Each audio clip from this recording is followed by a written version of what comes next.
At my husband's funeral reception, my mother-in-law did not offer me a shoulder to cry on. Instead, she slapped my 8-year-old son across the face and ordered me out of her mansion. She thought I was just a penniless widow she could finally discard. She had no idea that one phone call from me would bring federal agents to her doorstep and leave her entire family begging on their knees. My name is Natalie, and at 33 years old, I learned that grief is a luxury when you are surrounded by vultures. Before I continue this story, let me know where you are watching from in the comments below. Hit like and subscribe if you have ever had to protect your child from toxic relatives who mistake your quiet kindness for weakness. We were standing in the grand foyer of my mother-in-law, Sylvia's sprawling estate in upstate New York. The air was thick with the scent of expensive white lilies and the low murmur of wealthy guests, clinking crystal champagne flutes. This was supposed to be a sacred mourning period for my husband David, who had died suddenly just weeks before. Yet to Sylvia and her circle of elite friends, this reception felt much more like a high society networking event. I stood in the corner wearing a simple black dress, holding the small, trembling hand of my 8-year-old son Leo. His eyes were red and swollen from crying all morning. He had just lost his father, and he was utterly overwhelmed by the sea of strangers, wearing custom suits and designer gowns. I tried to keep us out of the way, but the massive grand foyer was incredibly crowded. Leo shifted his weight nervously and took a small step backward. His elbow brushed against a tall, glass highboy table draped in white silk. A crystal goblet filled with ice water tipped over and shattered against the imported marble floor. It sent a huge splash of water across the pristine tiles. The cold water landed mere inches away from the expensive shoes of my sister-in-law Nadine. Nadine is 30 years old, a stunning African-American woman who owns a successful chain of luxury fashion boutiques downtown. She has always prided herself on being the absolute epitome of wealth, and she made sure everyone knew it. She was holding a limited edition Hermes bag and wearing a silk dress that cost more than my first car. When the water splashed near her heels, Nadine let out a piercing shriek that silenced the entire room. All the quiet networking conversations stopped abruptly, as every single eye in the grand foyer snapped directly toward us. "Look at what you did, you little brat," Nadine hissed loudly, her beautiful face contorted in absolute disgust. Before I could even reach down to pull Leo away from the broken glass, Nadine stepped forward. She shoved my grieving 8-year-old son violently by the shoulder. Leo stumbled backward, his small frame shaking. As he lost his balance and fell hard onto the solid marble floor, he let out a sharp cry of pain, grabbing his wrist. I dropped to my knees, instantly reaching for him. But before I could comfort my child, a heavy, intimidating silence fell over the massive room. The large crowd of wealthy guests parted respectfully as Sylvia marched aggressively toward us. My mother-in-law wore a custom black couture suit and a heavy string of pearls that gleamed brightly under the grand chandelier. Her face was a terrifying mask of pure, aristocratic rage. I desperately expected her to immediately reprimand Nadine for laying hands on a defenseless child. I expected her to show just a single ounce of compassion for her young grandson, who had just buried his father hours ago. Instead, Sylvia looked down at little Leo with utter, absolute contempt. She did not ask if he was hurt or offer him a hand up. Sylvia raised her right hand and slapped Leo squarely across his tear-stained cheek. The sharp crack of her palm striking his face echoed loudly off the high, vaulted ceilings of the enormous mansion. The horrible sound made my blood run completely cold. Leo gasped in total shock, his hand flying to his reddening cheek. As fresh hot tears spilled from his terrified eyes, he scrambled backward, pressing himself against my legs. In pure helpless terror, I knelt there, completely paralyzed for a fraction of a second, unable to process the sheer unbelievable brutality of what had just happened to us. Sylvia loomed over us, pointing a perfectly manicured finger directly at my wet face. "Take your trash and leave. You have leeched off David long enough. Get out of this house right now." Before the echo of Sylvia's cruel words could even fade, from the grand foyer, a man stepped out from the crowd of onlookers. It was my brother-in-law Trent. Trent was David's older brother, and the regional director of a major commercial bank.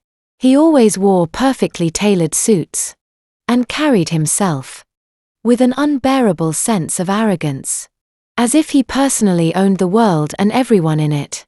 He adjusted his expensive silk tie and looked down at me, with a sickening smirk on his face. He did not offer an apology for his mother's violence. He did not ask if his nephew was okay. Instead, Trent reached into the inside pocket of his suit jacket and pulled out a thick folded piece of paper. With a flick of his wrist, he tossed the paper casually through the air. It fluttered down and landed directly at my feet, right next to the puddle of spilled water. "That is the itemized invoice for the funeral arrangements," Trent said, his voice dripping with absolute condescension. $45,000. "Since you are the grieving widow, we figured it is only fair that you foot the bill. My mother generously covered the upfront costs, but we expect a full wire transfer by the end of the week. Do not think you can weasel your way out of this one." "Natalie." I stared down at the expensive cream-colored paper, resting on the wet marble. $45,000 for a funeral reception I never even wanted. I had begged them to let us have a small, private service for David. I wanted a quiet place, where Leo could say goodbye to his father in peace. But Sylvia and Trent insisted on throwing this lavish spectacle, purely to show off to their elite country club friends. And now, they were trying to weaponize their own extravagance and saddle me with the crippling debt, before I could even formulate a legally appropriate response. Nadine stepped up right beside her husband. She crossed her arms over her designer silk dress and looked me up and down with unhidden disgust. "Honestly, Trent, you are wasting your breath," Nadine scoffed loudly, making absolutely sure the surrounding guests could hear every single word. "Look at her, she is 33 years old and still dressing off the clearance rack. She probably does not even have $45 to her name, let alone 45,000. Nadine took a step closer, her heels clicking sharply against the floor. She pointed a perfectly manicured nail at the simple, modest black dress I was wearing. "I mean, really, Natalie," she continued, her voice loud and shrill echoing off the walls, "you could have at least tried to look presentable for my brother's funeral. But I guess we should not expect much from someone who has been a penniless burden to this family since day one. You trapped David with a pregnancy 8 years ago, and you have been relentlessly leeching off his bank accounts ever since." The sheer audacity of her words made my chest tighten with a furious, burning heat. Nadine loved to play the role of the ultimate self-made billionaire. She constantly bragged to society magazines about her expanding chain of luxury fashion boutiques downtown. She wanted everyone to believe she was a genius entrepreneur, but the reality was far darker. Everyone in the inner family circle knew. She started that business with a massive, high-risk loan. She bullied Trent into securing for her through his bank. She lived her entire life on borrowed money and hidden credit card debt. Yet she stood there, looking down her perfectly contoured nose at me, as if I were dirt beneath her expensive shoes. You really thought you hit the jackpot when you married into this family, did you not? Nadine sneered, leaning in close so I could smell the overpowering, suffocating scent of her designer perfume. Well, the free ride is officially over, sweetheart. You are not going to drain another single cent from us. You are a complete embarrassment to the family name. Grab your brat and walk out the front door right now, before I have my personal security throw you out. Like the absolute trash you are. Trent chuckled softly, wrapping his arm around Nadine's waist, as if they had just delivered the punchline to a brilliant joke. The wealthy guests standing around them murmured in agreement, casting harsh judgmental glares in my direction. They were entirely convinced by the false narrative Sylvia and Trent had spun for years. The narrative that I was a worthless, helpless gold digger who brought nothing but shame to their prestigious, wealthy bloodline. They looked at me expecting to see a broken, shattered woman. They expected me to burst into pathetic tears, scoop up my crying child, and run away into the night in absolute humiliation. They wanted me to break. They desperately needed me to break, so they could feel superior in their fake, hollow lives. But I did not break. I did not scream or cry or beg for their mercy.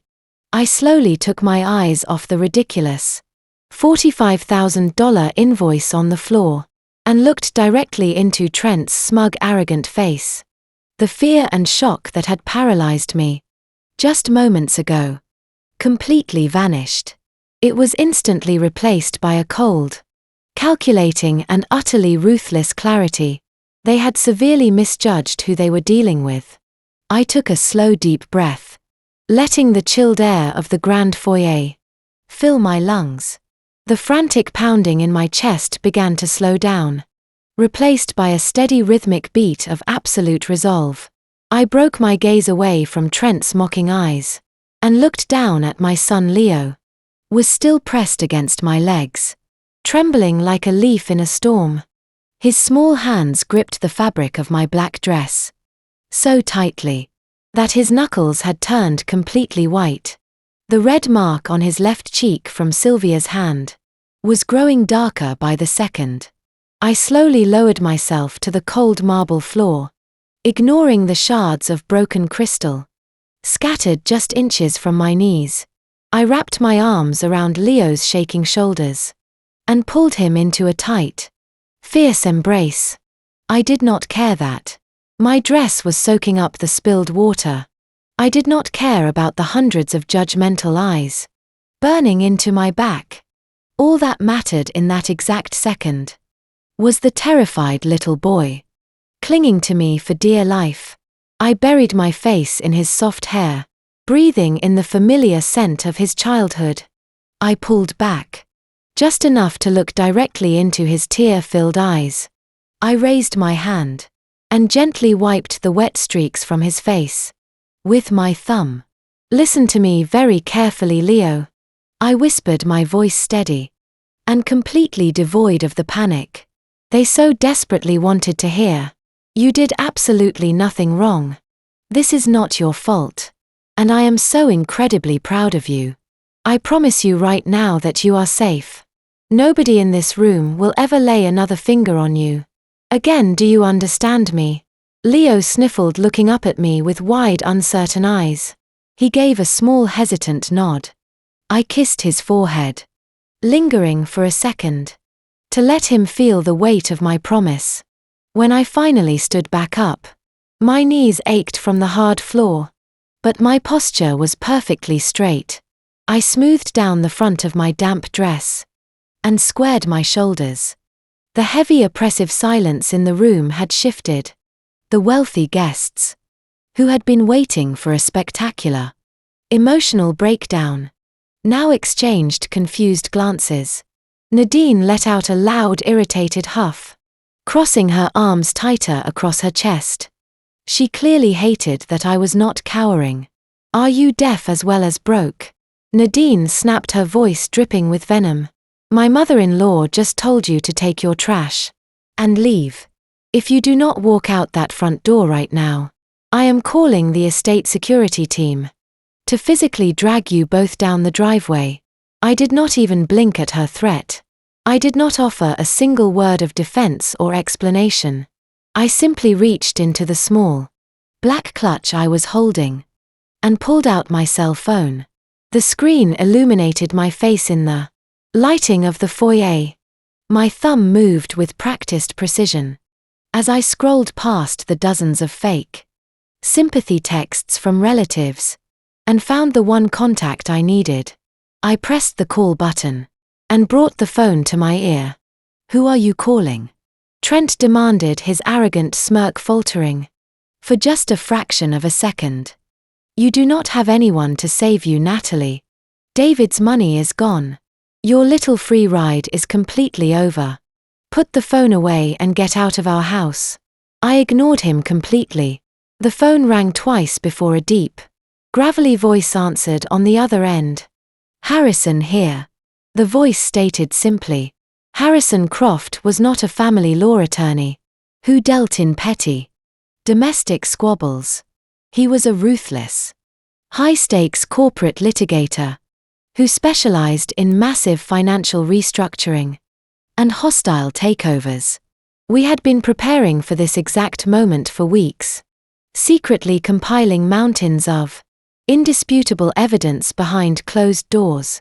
Harrison, it is Natalie. I spoke clearly, making sure my voice carried across the quiet space between me and my hostile in-laws.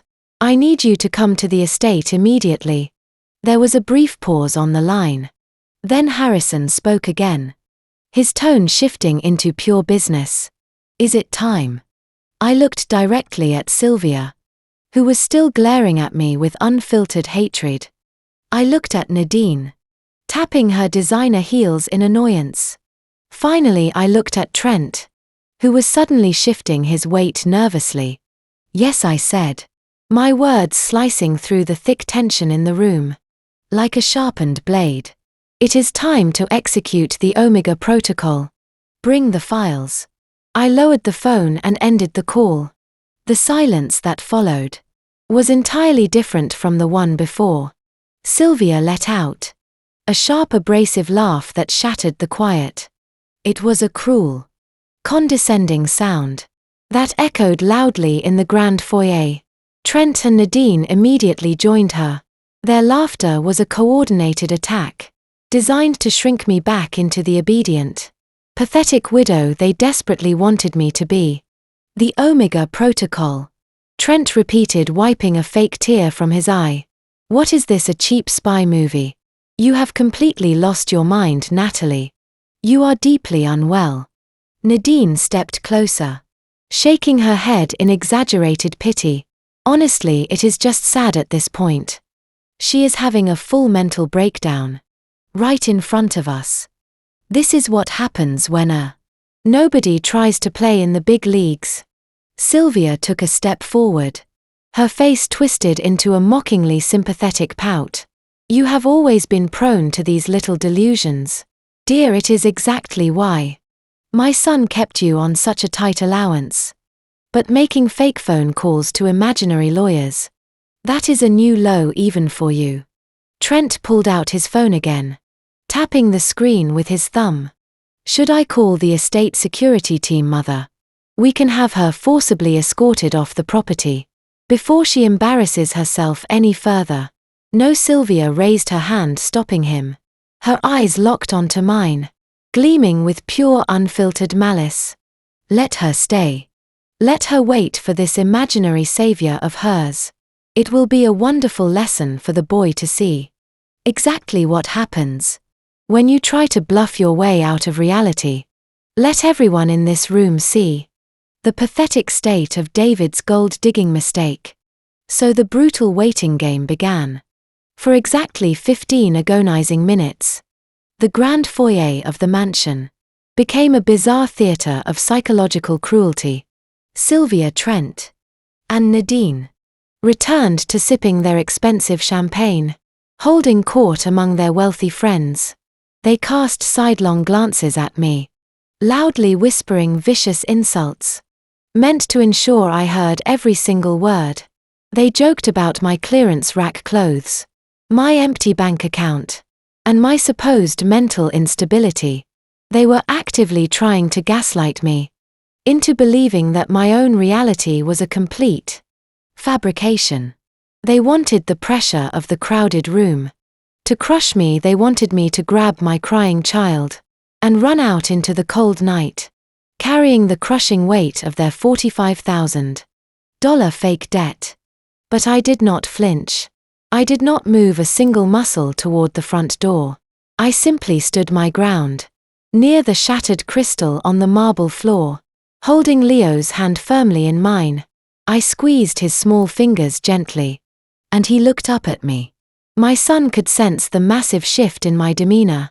Quiet, terrified boy who had been cowering behind my legs slowly straightened his posture. He leaned his small weight against my side, finding immense strength in my absolute refusal to retreat. The affluent guests surrounding us began to murmur among themselves. Some looked at me with deep pity, while others watched with morbid curiosity, eagerly waiting for the punchline of the joke Trent and Sylvia had so carefully set up. The tension in the air grew thicker and heavier. With every passing minute, 14 minutes slowly ticked by. The antique grandfather clock in the hallway chimed softly. Trent finally walked back over to me, checking the heavy gold Rolex on his wrist. "Well, Natalie, your imaginary friend is officially late. I think we have humored this pathetic little charade long enough." He reached out aggressively, pointing a finger toward the massive double doors of the foyer. "Security is on their way right now. Grab your son and get the hell out of my mother's house before things get incredibly ugly for you." I did not look at his pointing finger. I did not look at his arrogant face. I looked past him, directly toward the towering, arched windows that flanked the heavy oak front doors of the mansion. The cruel laughter in the room abruptly died. It was instantly replaced by a low, rhythmic rumbling sound that vibrated deeply through the hardwood and marble floorboards. Heavy tires began to crunch violently against the imported white gravel of the long sweeping driveway outside. The noise was loud, aggressive, and entirely out of place for a subdued high society gathering. It sounded like a sudden invasion. A few of the guests standing nearest the windows gasped loudly, spilling their champagne as they peered outside. Trent frowned, turning around to follow their shocked gaze. Sylvia and Nadine froze completely, their crystal flutes hovering right near their lips. Through the sheer white curtains, we could all clearly see the imposing dark silhouettes rolling to a sudden, aggressive halt. Right in front of the mansion, 3 massive black SUVs slammed into park, blocking the circular driveway completely. The vehicles were heavily tinted and polished to a mirror shine. But it was the license plates that caused the blood to drain entirely from Trent's face. They were federal government plates. The heavy doors of the lead vehicle swung open, with a synchronized, heavy thud echoing through the quiet property. Who was stepping out? A tall, imposing figure stepped out of the lead black vehicle. It was Harrison Croft. He did not look like a man who had come to pay respects. At a funeral, he looked like a man who had come to completely dismantle a financial empire. Harrison was in his late 50s, with sharp silver hair and a flawlessly tailored charcoal suit that screamed Wall Street ruthlessness. He closed the heavy door and adjusted his cuffs. 4 other men, wearing equally sharp suits and carrying thick leather briefcases, stepped out of the vehicles right behind him.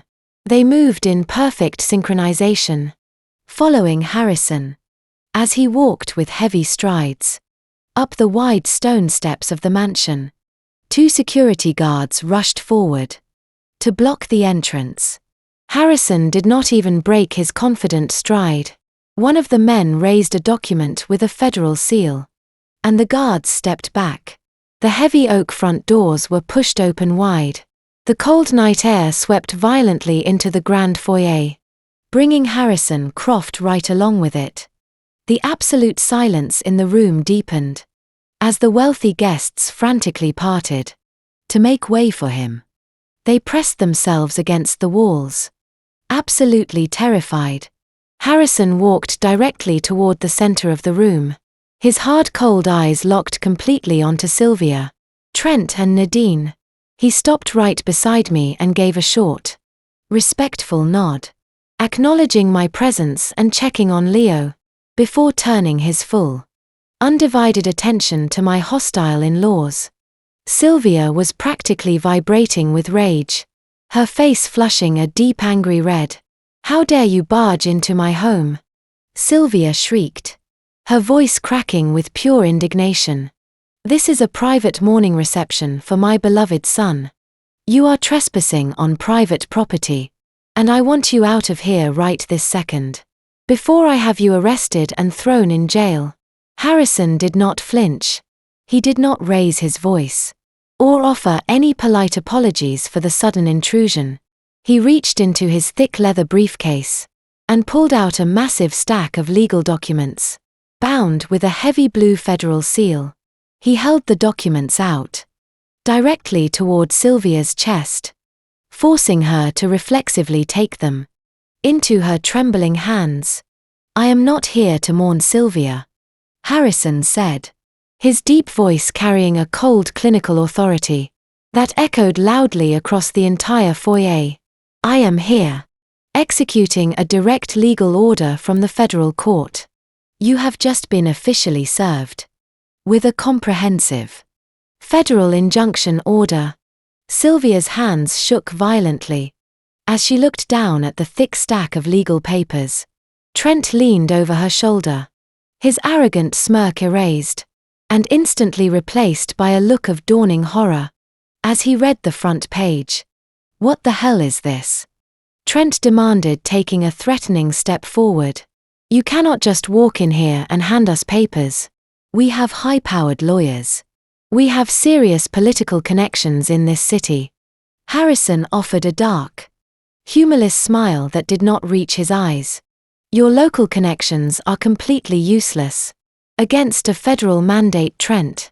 Effective exactly 4 minutes ago, every single financial asset tied to Sylvia's name has been entirely frozen.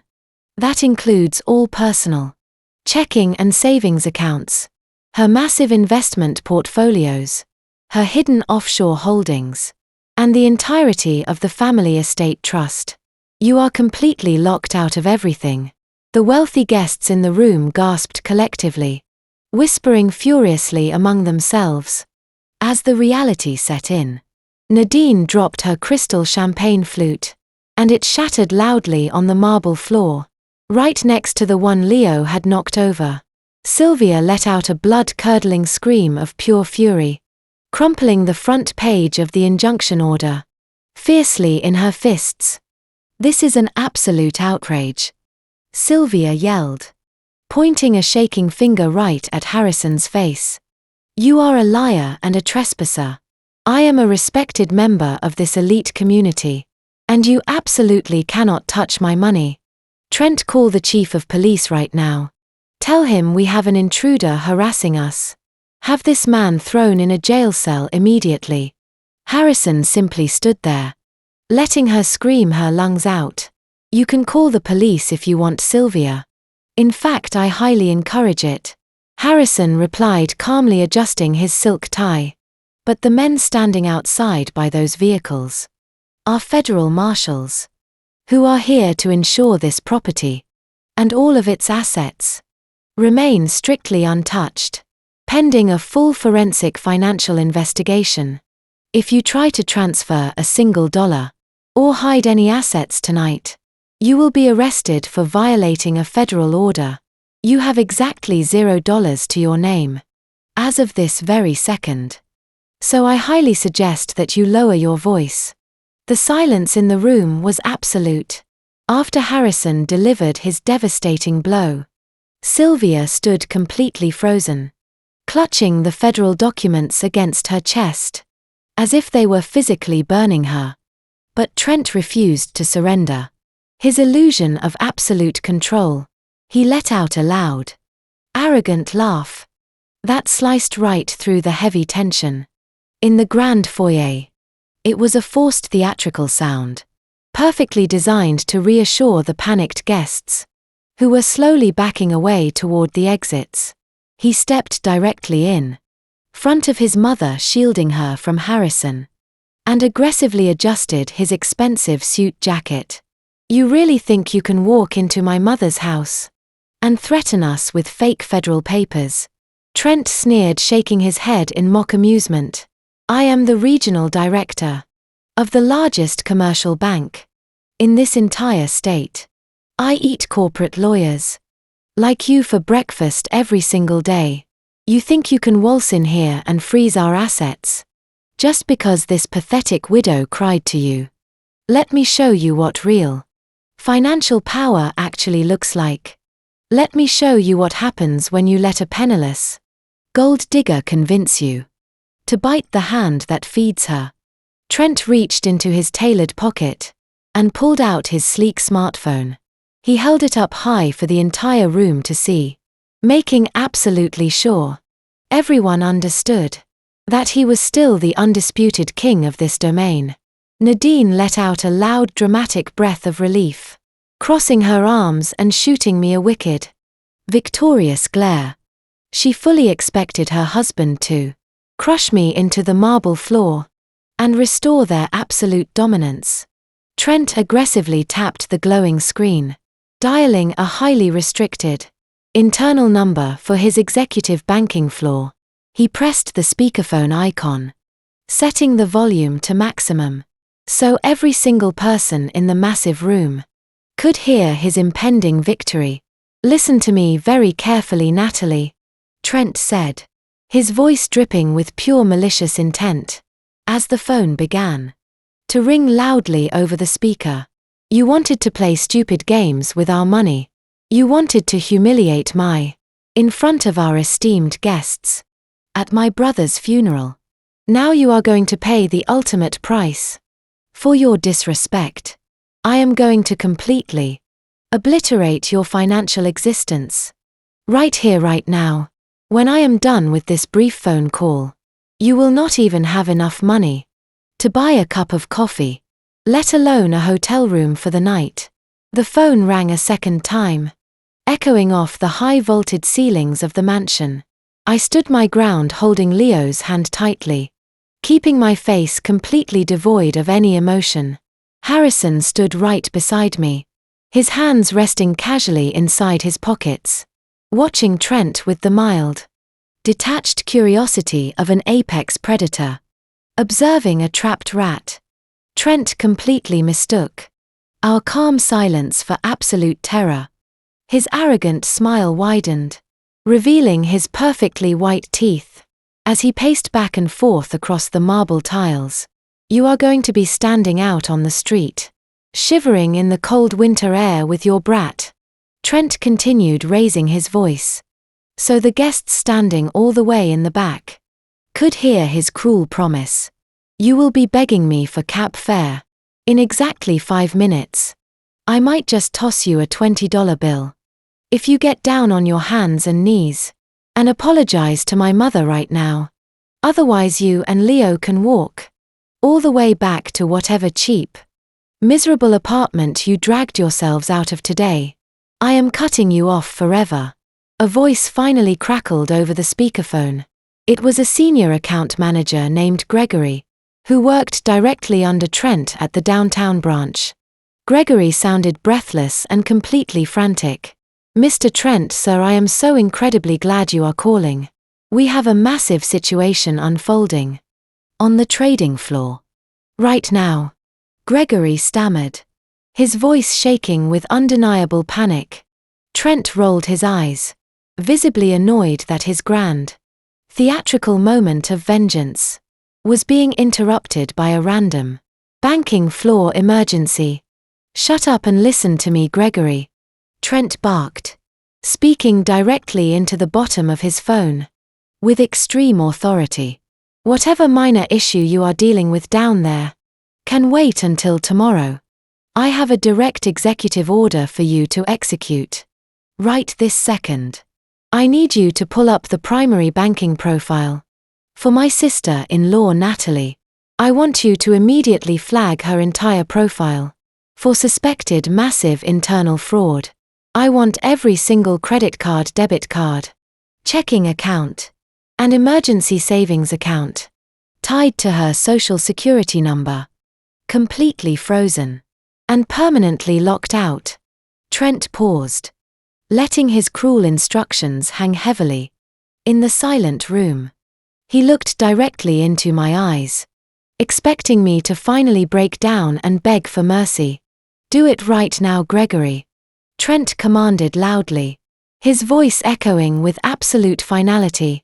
"Cut off every single cent she has access to. And authorize a total lockdown on her financial identity.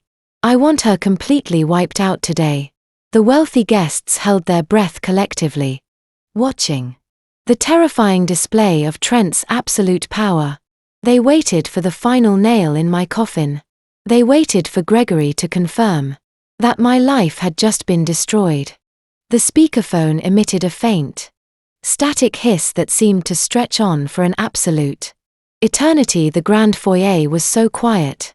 You could hear the heavy crystal chandeliers gently clinking in the draft from the open front doors.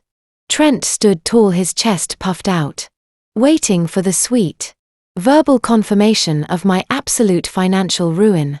Sylvia had stopped, clutching her federal documents for just a moment, a vicious hopeful smile creeping back onto her face. Nadine leaned forward, practically salivating at the thought of me being thrown out into the cold street with absolutely nothing to my name. But Gregory did not immediately respond. The silence on the other end of the line dragged out. Agonizingly 5 seconds passed. Then 10 seconds. Trent's arrogant smile began to falter just slightly. He tapped his shiny leather shoe against the marble floor. In growing irritation, Gregory Trent barked into the phone, his voice echoing sharply across the room. "Did you hear my direct orders? I said lock down her accounts immediately. Confirm the freeze right now."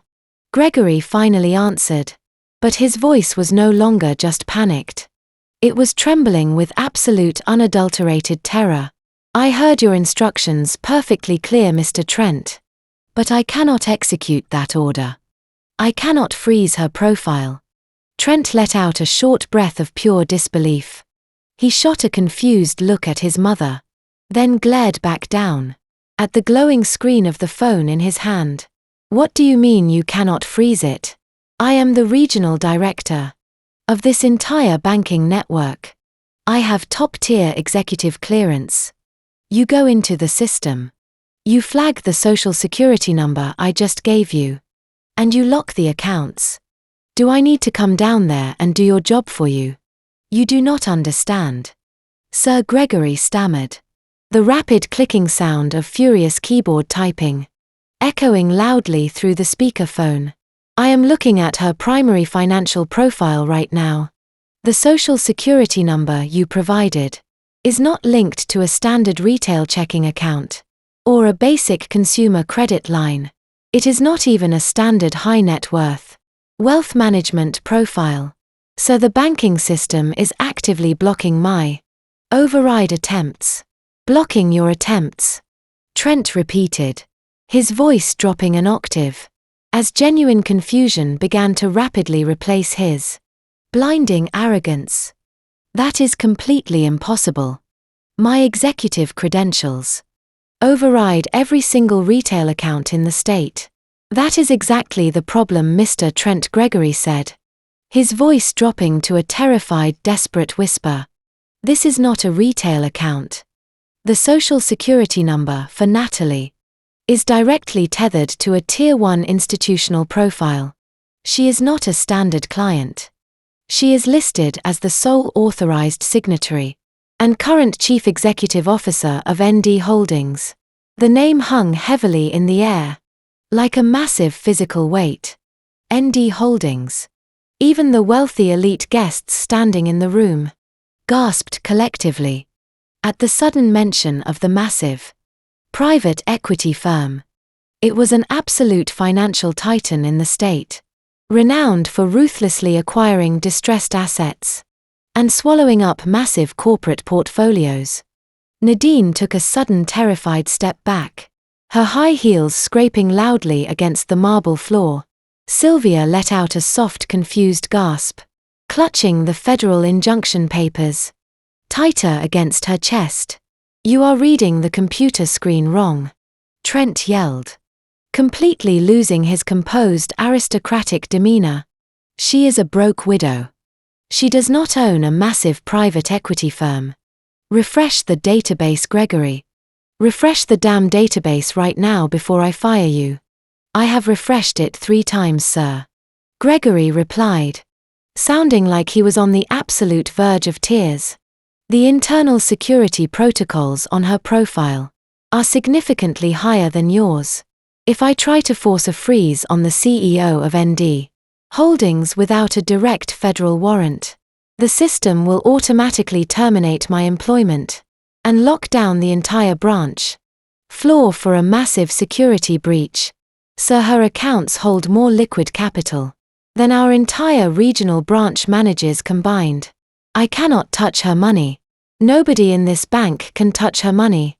I watched the color drain completely out of Trent's face, leaving him a pale, sickly white. His hand was shaking so badly, he almost dropped his expensive smartphone onto the floor. I calmly reached down and squeezed Leo's shoulder, gently reassuring my son that the tide of this battle had permanently turned in our favor. Then I took a slow, deliberate step forward, closing the physical distance between myself and my terrified brother-in-law.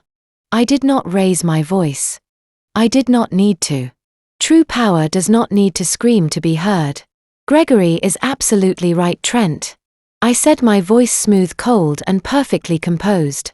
"You cannot touch a single cent of my money. For 8 long years, I let this toxic family believe I was nothing but a helpless burden. Because David begged me to keep the peace. He desperately wanted to protect his fragile older brother from the crushing, humiliating reality that his little brother married a woman far more successful than you could ever dream of being. ND stands for Natalie and David. We built that firm together from the ground up, while you were busy playing dress up at a middle management banking job." Trent stood frozen, his mouth opening and closing like a suffocating fish. He looked from me to the phone in his hand, and back to me, completely unable to process the absolute destruction of his reality. Sylvia stepped forward, her face pale beneath her heavy, expensive makeup. "You are lying," Sylvia hissed, her voice trembling with a mixture of rage and sudden, terrifying doubt. "David would never keep something like this from his own mother. He was my son. He told me everything about his finances. You are just a delusional widow, trying to steal what rightfully belongs to this family." I did not even bother answering her. I simply took a step back and nodded to Harrison. My lawyer stepped forward, placing his heavy leather briefcase flat onto a nearby polished mahogany console table. The sharp click of the brass lock snapping open echoed loudly in the dead, silent grand foyer. Harrison reached inside and pulled out 2 thick manila folders, bound tightly with thick rubber bands. He walked over to the table where Trent had thrown the $45,000 funeral invoice. Harrison swept the invoice off the edge with the back of his hand, letting it flutter to the floor. Then he dropped the first heavy folder onto the marble tabletop with a loud Authoritative thud. Let us talk about what rightfully belongs to this family, Sylvia Harrison said, his voice carrying the weight of an executioner. Reading a final sentence. He opened the first folder and spread a series of highly confidential acquisition contracts across the table. These are the corporate ownership documents for the elite luxury boutique franchise, currently operated by your daughter-in-law Nadine. Nadine jolted, her eyes going wide as she stared at the papers. What are you doing? Nadine shouted, taking a frantic step forward. Those are my private business records. You have absolutely no right to touch my company. I built that entire brand from the ground up. With my own blood, sweat and tears. I am a self-made woman. You are a walking financial disaster, Nadine. I interrupted, my voice echoing coldly across the room. You took out a massive, high-interest commercial loan 5 years ago to fund your pathetic vanity project when you failed to make a profit and defaulted on the payments. Trent panicked. He knew the bank board would fire him for illegally authorizing such a massive, unsecured loan to his own wife. So he desperately bundled your toxic debt and sold it off to a private equity firm to hide his tracks. He just never bothered to check who actually owned the firm that bought it. I pointed directly at the contracts on the table. When D Holdings bought your debt, Nadine, we recapitalized your failing business when you were 2 days away from total bankruptcy. According to the restructuring clauses you blindly signed, I currently own exactly 80% of your entire boutique franchise. You are not a self-made billionaire. You are a minority shareholder and a glorified store manager, working directly under my corporate umbrella. Nadine let out a strangled gasp, covering her mouth with her hands. The wealthy guests, who had previously admired her business acumen, now stared at her in absolute pity and disgust. Her entire carefully curated high society identity was instantly obliterated. But Harrison was not finished. He reached into the second folder and pulled out a heavy document, sealed with a gold state notary stamp. He dropped it directly in front of Sylvia. And this brings us to the family estate, Harrison announced, tapping his index finger against the heavy parchment. Sylvia looked down at the document, and her breath hitched violently in her throat. That is the deed to my home, Sylvia whispered, her hands shaking as she traced the embossed seal. That was the deed to your home, Sylvia. Harrison corrected her smoothly. 5 years ago, you quietly took out a massive secondary mortgage against this property to maintain your extravagant country club lifestyle. After your late husband's investments dried up, you defaulted on that mortgage 6 months ago. The lending institution initiated a quiet foreclosure to avoid a public scandal. ND Holdings purchased the distressed asset portfolio containing this exact property. Last week the title transfer was legally finalized and recorded by the county clerk. Yesterday morning, Sylvia stared at the deed, her mind completely short-circuiting, as the horrific truth finally set in. She looked up at me, her eyes wide with a wild feral panic. What are you saying? Sylvia choked out, grabbing the edge of the table to keep from collapsing. I am saying you do not own this mansion, Sylvia. I took a slow, deliberate step toward her, leaning in so she could hear every single syllable. Crystal clear. I own the marble floor you are standing on. I own the imported chandelier hanging over your head. I own the roof covering this pathetic little gathering. You just ordered me to get out of your house. But the undeniable legal reality is that you are currently standing inside my house. The grand foyer fell into a stunned, breathless silence. The power dynamic in the room had not just shifted. It had been completely and violently inverted. I was no longer the penniless widow begging for scraps. I was the landlord. And they were nothing but unwanted tenants about to face a brutal eviction. The suffocating silence that followed my declaration hung over the grand foyer like a heavy executioner's hood. Sylvia stood completely paralyzed, her mouth slightly open, unable to form a single coherent word. The absolute certainty of her privileged world had just been entirely dismantled. In front of the very high society friends she spent decades trying to impress. Trent leaned heavily against the mahogany console table, his previous arrogant posture completely broken, as he stared blankly at the foreclosure deed, with his mother's name on it.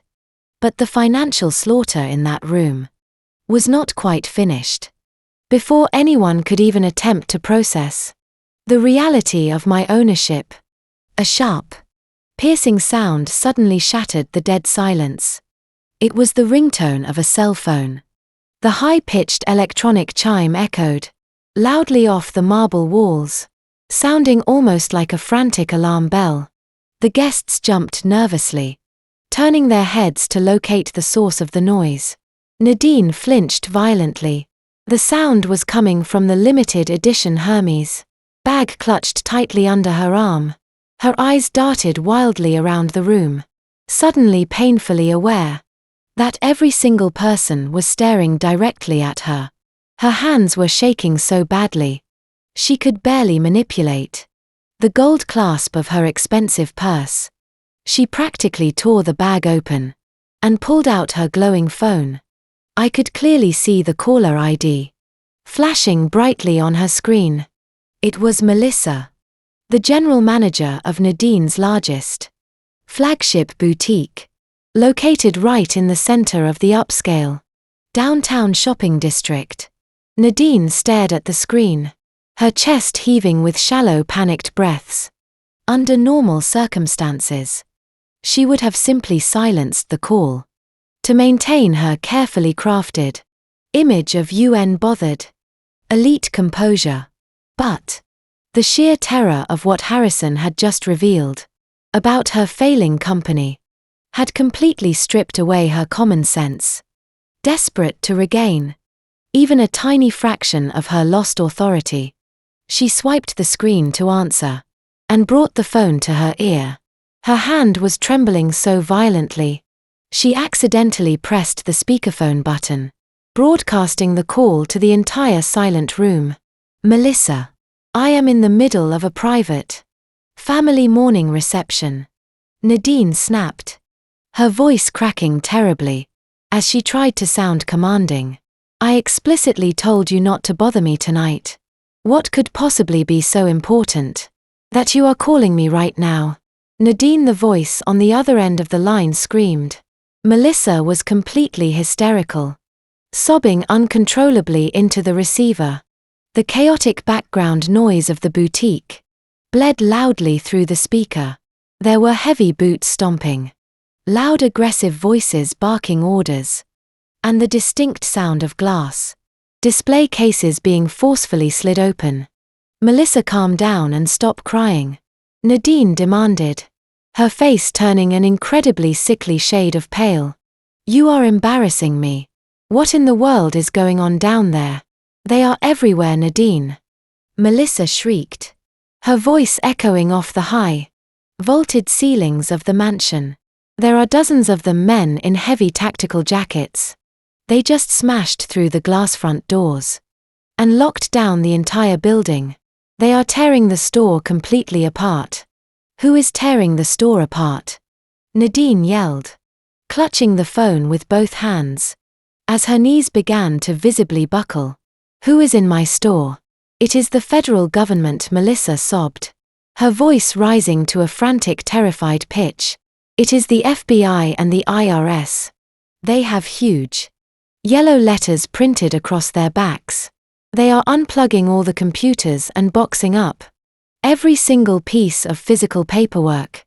In the back office, they told all the customers to leave immediately, and they are actively seizing all of the designer inventory.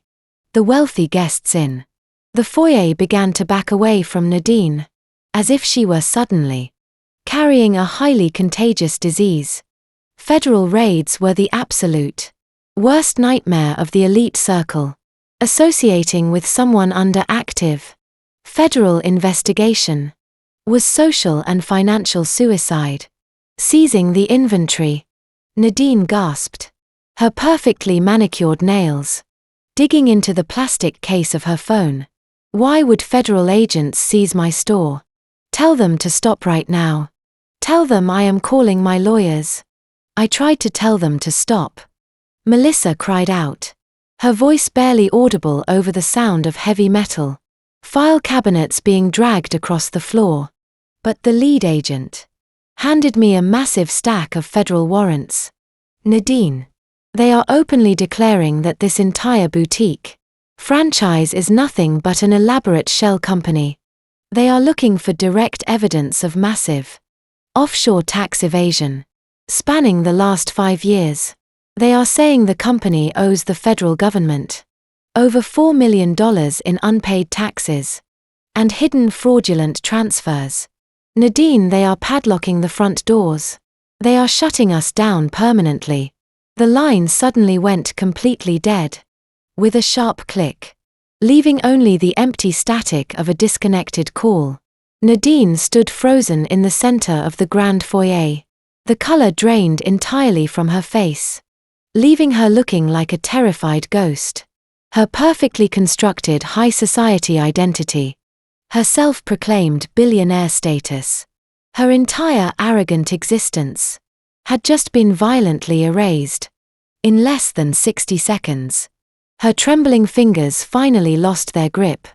The expensive cell phone slipped from her hands and dropped plummeting downward until it smashed against the hard marble floor, right next to the shattered crystal glass. She slowly raised her head and looked directly at me. The condescending sneer she had worn all evening was completely gone, replaced by a look of pure unadulterated horror. Her eyes were wide and wild, filled with the devastating realization that she had mercilessly bullied the exact woman who held the absolute power to destroy her. She pointed a shaking finger at my face, her voice tearing through her throat in a desperate, terrified shriek.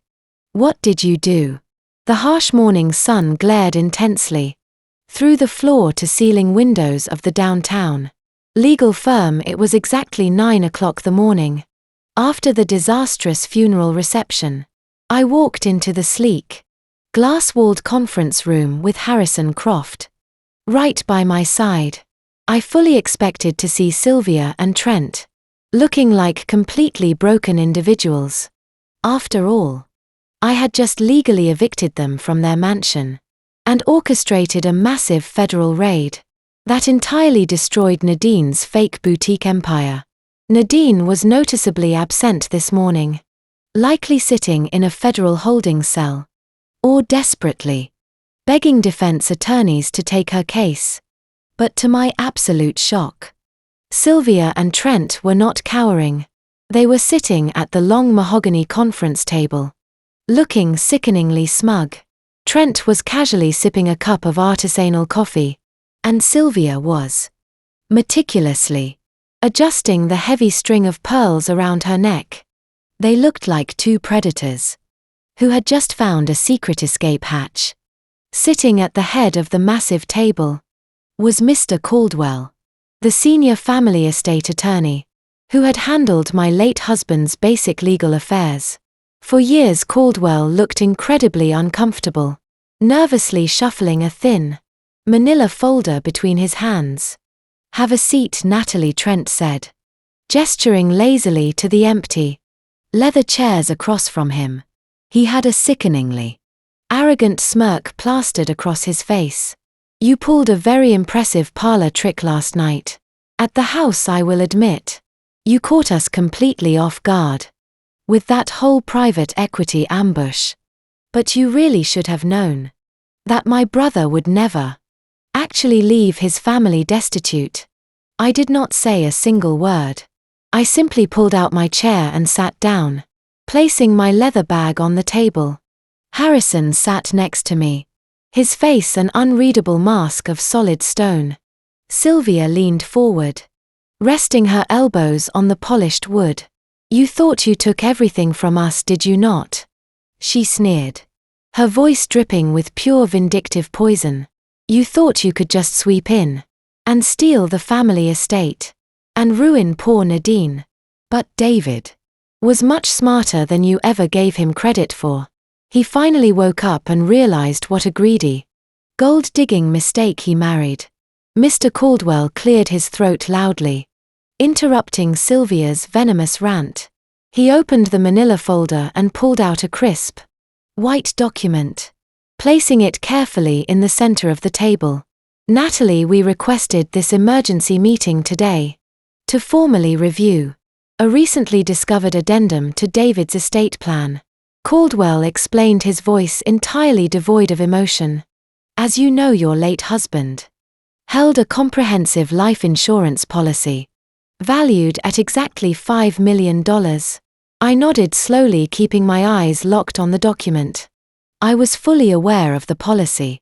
David and I had set it up specifically to ensure Leo would be completely taken care of if anything tragic ever happened. Until last month, you were listed as the primary beneficiary." Caldwell continued, adjusting his glasses. "However, Trent presented our office with this newly updated directive first thing this morning. According to this document, signed and dated exactly 4 weeks before David's fatal accident, he completely revoked your beneficiary status." Trent practically beamed with arrogant pride. He leaned back in his leather chair, folding his arms proudly across his chest. "That is right, Natalie. My brother came to me in secret. He told me he was planning to divorce you and take full custody of Leo. He wanted to make absolutely sure his hard-earned money stayed within the real family." Caldwell pushed the document across the table toward me. "This new directive explicitly and legally reassigns the entire $5 million payout. It leaves 50% to his mother Sylvia, and the other 50% directly to his brother Trent. It explicitly states that you are to receive absolutely nothing." Sylvia let out a sharp, victorious laugh. $5 million in pure liquid cash. She gloated, clapping her hands together softly. "That is more than enough money to hire the most ruthless legal team in the state. We are going to drag you through years of brutal litigation, Natalie. We are going to tie up your precious private equity firm in endless court battles. We will use my son's money to completely destroy you. And then we are going to petition the court for full emergency custody of Leo." Trent smiled, nodding in complete agreement. "You might own the deed to that house right now, Natalie, but you will not be able to afford the legal fees. To keep it, we are going to bleed you entirely dry. You really thought you won last night. But you forgot that I am a senior banker. I know exactly how to move money, and I know exactly how to completely ruin a person." I looked down at the white piece of paper resting on the mahogany table. I stared at the bold black ink, spelling out the complete financial betrayal. "My son." I saw David's familiar signature scrawled hurriedly at the bottom of the page. It was their ultimate trump card, designed to completely erase my victory and hand them $5 million of untraceable cash. Sylvia and Trent watched me eagerly, waiting for the devastating realization to finally break my spirit. They expected me to scream or cry, or accuse them of lying. Instead, I slowly reached into my bag and pulled out my digital tablet. I placed my hand on the smooth glass screen of my digital tablet, just as the heavy doors of the conference room violently swung open. Nadine stormed into the room. She looked absolutely nothing like the polished, high society billionaire from the night before. Her designer dress was severely wrinkled, and her hair was an absolute mess. The dark circles under her eyes proved. She spent the entire long night sitting inside a federal interrogation room. She had likely just been released on a temporary cash bond. But despite facing total financial and legal ruin, Nadine still carried her incredibly toxic arrogance. She slammed her expensive leather handbag onto the table and pointed a violently shaking finger directly at my face. She was absolutely desperate for cash after the federal raid, and this forged will was her only remaining lifeline. "You are not going to get away with this, Natalie," she hissed, her voice completely raw from screaming at federal agents all night. "Trent called me this morning and told me all about David's updated will.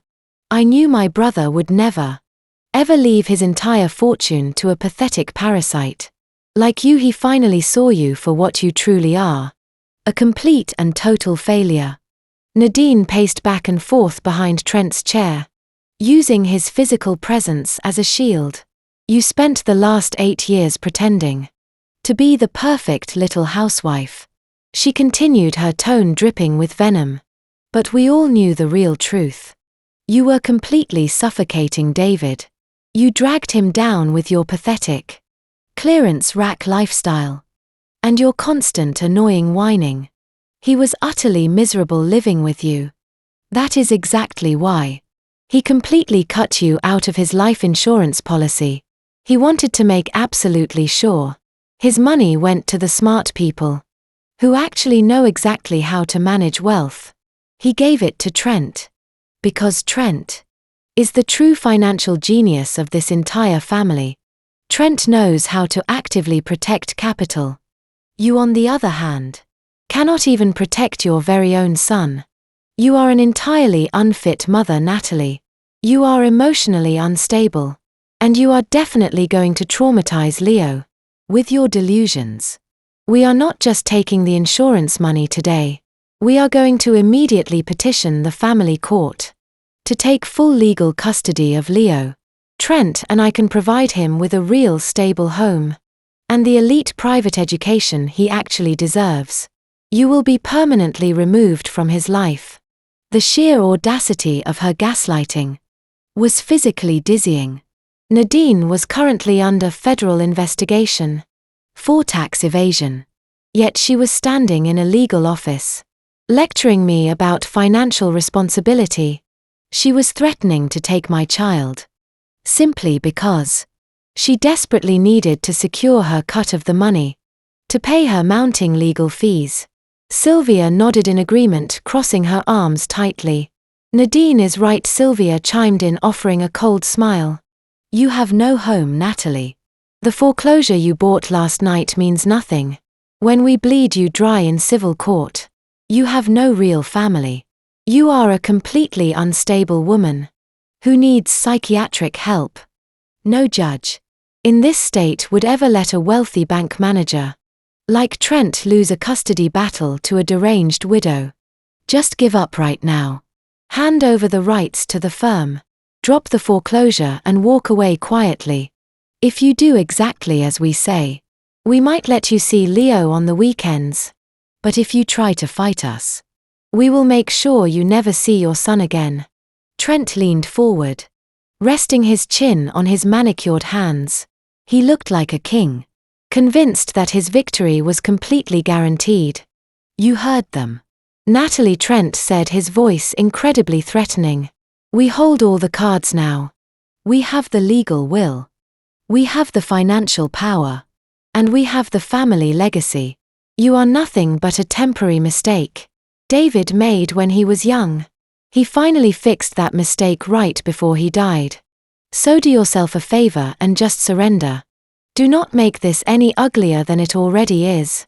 Because I promise you that I will not stop until you are completely broken. I will take the money, I will take the boy, and I will leave you with absolutely nothing." Mr. Caldwell, the family attorney, sat quietly adjusting his glasses. He looked nervous, sensing the sheer hostility radiating across the room. But he said nothing to stop the relentless psychological abuse.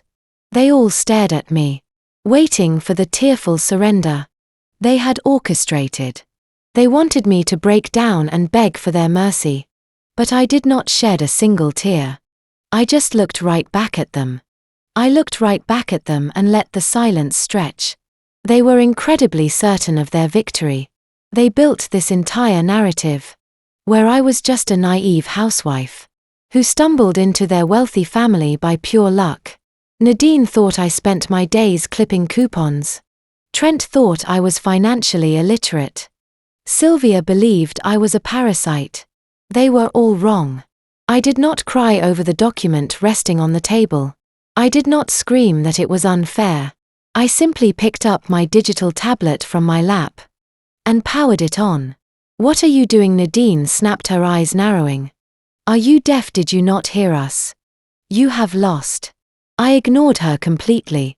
I tapped the screen, entering my secure passcode. "You have all made massive assumptions about me. Over the past 8 years," I said, my voice completely calm.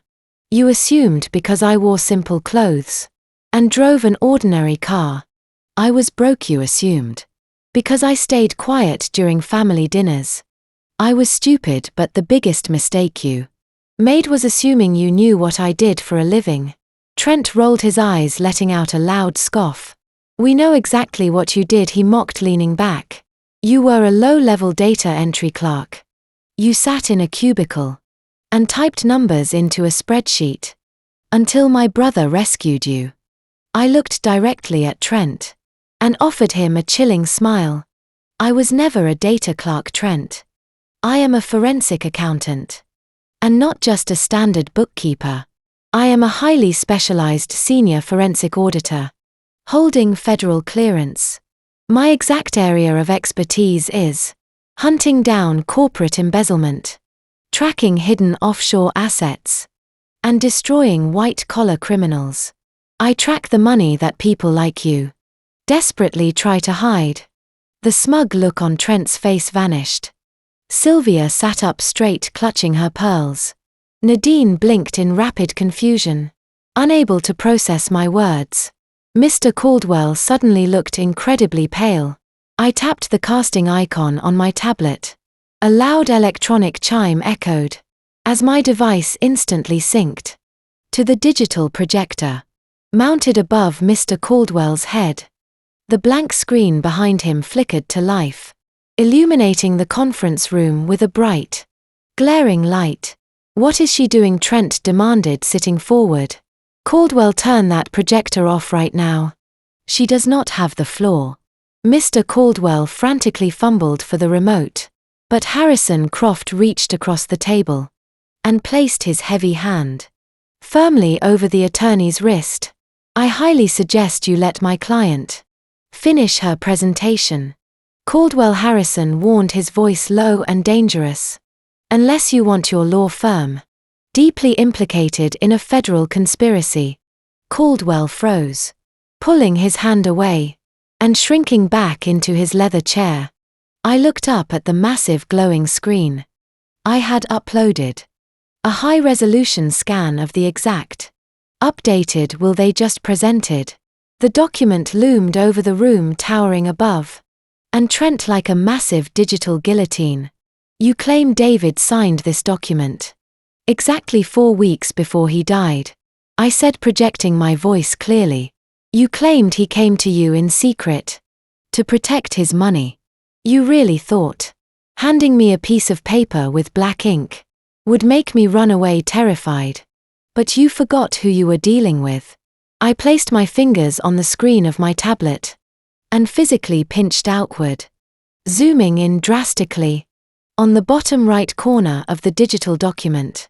The screen behind Caldwell magnified the image until David's supposed signature was easily 10 feet wide, dominating the entire wall.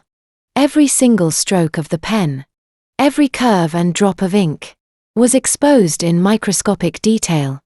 "Let us look closely at my late husband's signature," I instructed, stepping away from the table and walking directly toward the projection.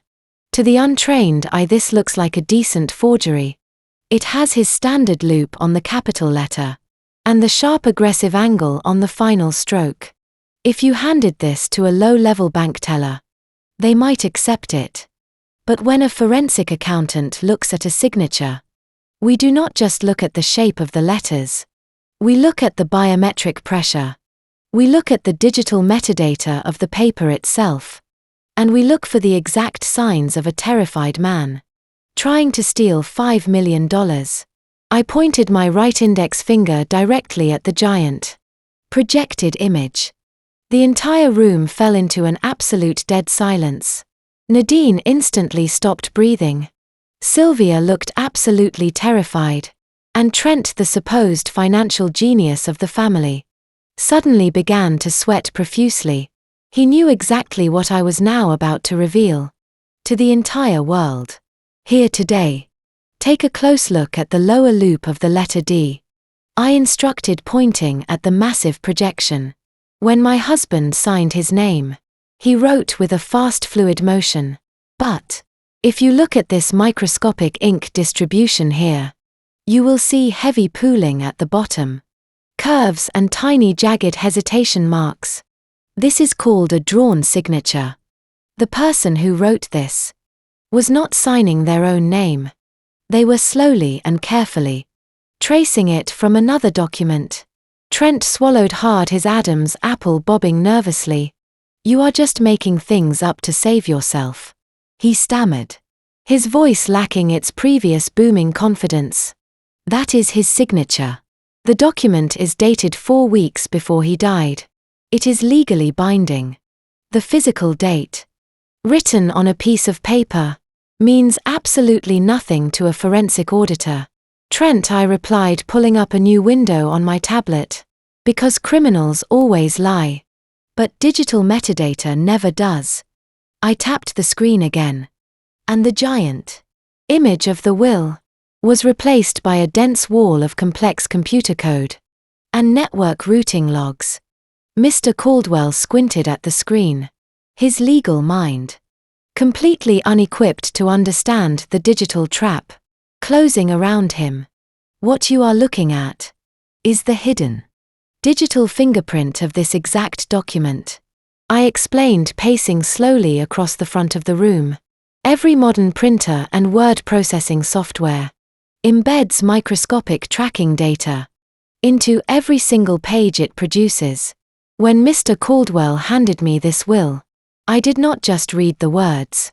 I ran a high-speed forensic scan of the paper. Using my tablet camera, I extracted the hidden steganographic dots printed across the background. Nadine looked completely lost, but the absolute terror on Trent's face confirmed he knew exactly what I was talking about. This document was not typed or printed 4 weeks before David died. I announced, my voice echoing with absolute authority. The embedded metadata proves beyond a shadow of a doubt that this specific file was created, saved and printed exactly 3 days after my husband was pronounced dead. Sylvia let out a sharp gasp, gripping the edge of the mahogany table. "That is a lie," she shrieked, looking frantically at her older son Trent. "Tell her she is lying." Trent could not even open his mouth. He was staring at the glowing code on the wall, like a man watching his own execution. But the metadata does not just tell us when the document was created. I continued, swiping my finger across the tablet to highlight a specific string of numbers.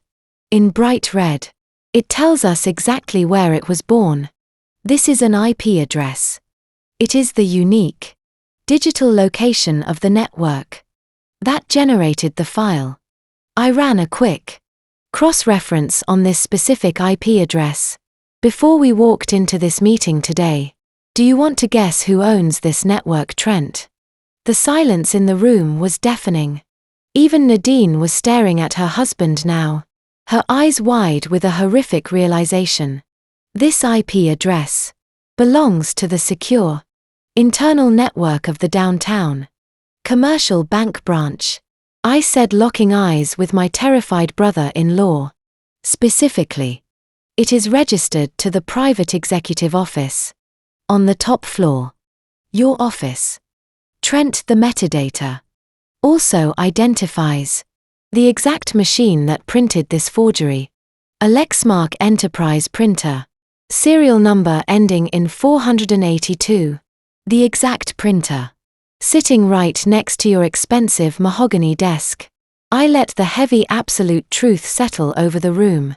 The grand illusion of the perfect, wealthy family was crumbling into digital dust. Right in front of their eyes. You did not have a secret meeting with my husband. I said coldly. You panicked when you realized his life insurance payout was the only way to save yourself from absolute financial ruin. So 3 days after he died, you sat in your banking office and forged a fake will. You thought I would accept it. You committed federal fraud. And you left a digital trail, leading right back to your own desk. Mr. Caldwell pushed his chair back. He threw his pen down on the table, holding his hands up in the air. I had absolutely no knowledge of this. Caldwell shouted, his voice trembling with fear. I was told this was a legitimate document, found in his personal safe. My firm will not be party to federal forgery. Sit down, Caldwell Harrison barked, his voice slamming into the attorney like a physical blow. My client is not finished. I turned back to my tablet. Exposing the forged will was just the warm-up. Now it was time to reveal exactly why Trent was so desperate for that $5 million. I turned my back on the terrified attorney and tapped the screen of my tablet one more time. The massive projection on the wall instantly shifted. The forged will vanished and was replaced by a dizzying labyrinth of financial spreadsheets, red highlighted bank routing numbers, and complex corporate flowcharts. It looked like the chaotic digital web of a massive organized crime syndicate. I stepped away from the projector and walked slowly toward the mahogany table, stopping directly across from my brother-in-law. You do not risk 30 years in federal prison for forgery, just because you are greedy, I said, my voice echoing with absolute clarity. In the quiet conference room, a senior regional bank director only commits such a sloppy, desperate crime when he is completely out of options. You needed that $5 million insurance payout immediately, not to buy a new yacht or a vacation home, but to cover up a massive, radioactive financial crater before the federal banking regulators found it. Trent pressed his back hard against his leather chair. He looked like a man who had just been back to the edge of a massive cliff. Sylvia watched the screen with wide, uncomprehending eyes, while Nadine stared at the complex web of red lines connecting various bank accounts. For the past 3 years, you have been abusing your top-tier executive clearance, I continued, pointing at the left side of the glowing projection. It started incredibly small. You authorized quiet internal wire transfers, moving cash out of my late husband's private investment accounts. David trusted you completely. He let you manage his personal wealth portfolio because you were his older brother. You exploited that absolute trust. He set up a series of phantom shell accounts and routed his money through them to completely scrub the digital trail and bypass the internal bank audits. I swiped my finger across the tablet, bringing a specific set of highlighted banking records to the absolute center of the giant screen. But my husband was an incredibly smart man. He started asking you very difficult questions about missing dividends and unexplained account drains. You panicked. You knew you could not keep bleeding his primary accounts without him launching a formal inquiry. So you pivoted to a target you thought would never be closely monitored. I paused, letting the heavy silence stretch. I looked at Sylvia, who was beginning to hyperventilate. Then I looked at Trent, who had completely stopped breathing. You drained Leo's college fund, I said. My voice dropping to a harsh, furious whisper. You used your administrative override to systematically siphon away the future of your 8-year-old nephew. Over the span of 18 months. You stole hundreds of thousands of dollars from a child. You took the money David worked his entire life to secure for his son. And you wiped it out completely. Nadine let out a loud, dramatic gasp, covering her mouth with her hands. Even she, with all her boundless cruelty and arrogance, looked absolutely horrified by the sheer depth of her husband's depravity. Stealing from a grieving widow was one thing, but stealing a child's education fund was a completely different level of evil. But why? Nadine demanded, her voice cracking sharply. Trent makes a massive corporate salary. We have plenty of money. Why would you ever need to steal from Leo's college account? I turned my gaze directly to Nadine. I offered her a look of pure, unadulterated pity. You really do not see it, do you, Nadine? I asked softly. I tapped my tablet, bringing the final piece of the digital puzzle into the light. The red lines on the screen converged, moving from Leo's depleted accounts directly into a single, massive corporate holding account. The logo of Nadine's luxury boutique franchise flashed brightly on the wall. He stole the money to bail you out, I explained, my voice cutting through her remaining delusions like a surgical knife. Your incredible luxury business has not turned a single cent of actual profit. In over 4 years, you were completely drowning in high-interest debt and vendor lawsuits. If you went publicly bankrupt, it would have destroyed Trent's elite social standing and triggered a full review of his personal finances by the bank board. So, he kept your pathetic vanity project secretly afloat by injecting it with stolen cash. He embezzled from his brother's child so you could pretend you were a billionaire. Nadine staggered backward, her expensive high heels catching on the carpet. She looked at her husband with pure, absolute violent disgust. Trent sat completely frozen, staring blankly at the polished mahogany conference table. The entire grand illusion of their perfect wealthy life was completely shattered forever, leaving them with absolutely nothing but undeniable theft and impending federal crimes. Trent stared at the massive, glowing projection on the wall, his eyes wide and bloodshot. His massive corporate and personal execution was finally undeniable. He spent his life building the facade of the wealthy, untouchable banking executive. Now the grand illusion was shattered. His prestigious career at the commercial bank was instantly over. He was facing decades in a federal penitentiary for corporate fraud, embezzlement, and the blatant forgery of a legal document. He slowly turned his head to look at his wife. Nadine was backing away from him, her face twisted in pure revulsion. Sylvia, his mother, was staring at him with deep horror. The crushing weight of his absolute ruin snapped the last thread of his sanity. A low guttural roar built in his throat. You ruined my life. Trent screamed, his face turning a violent purple.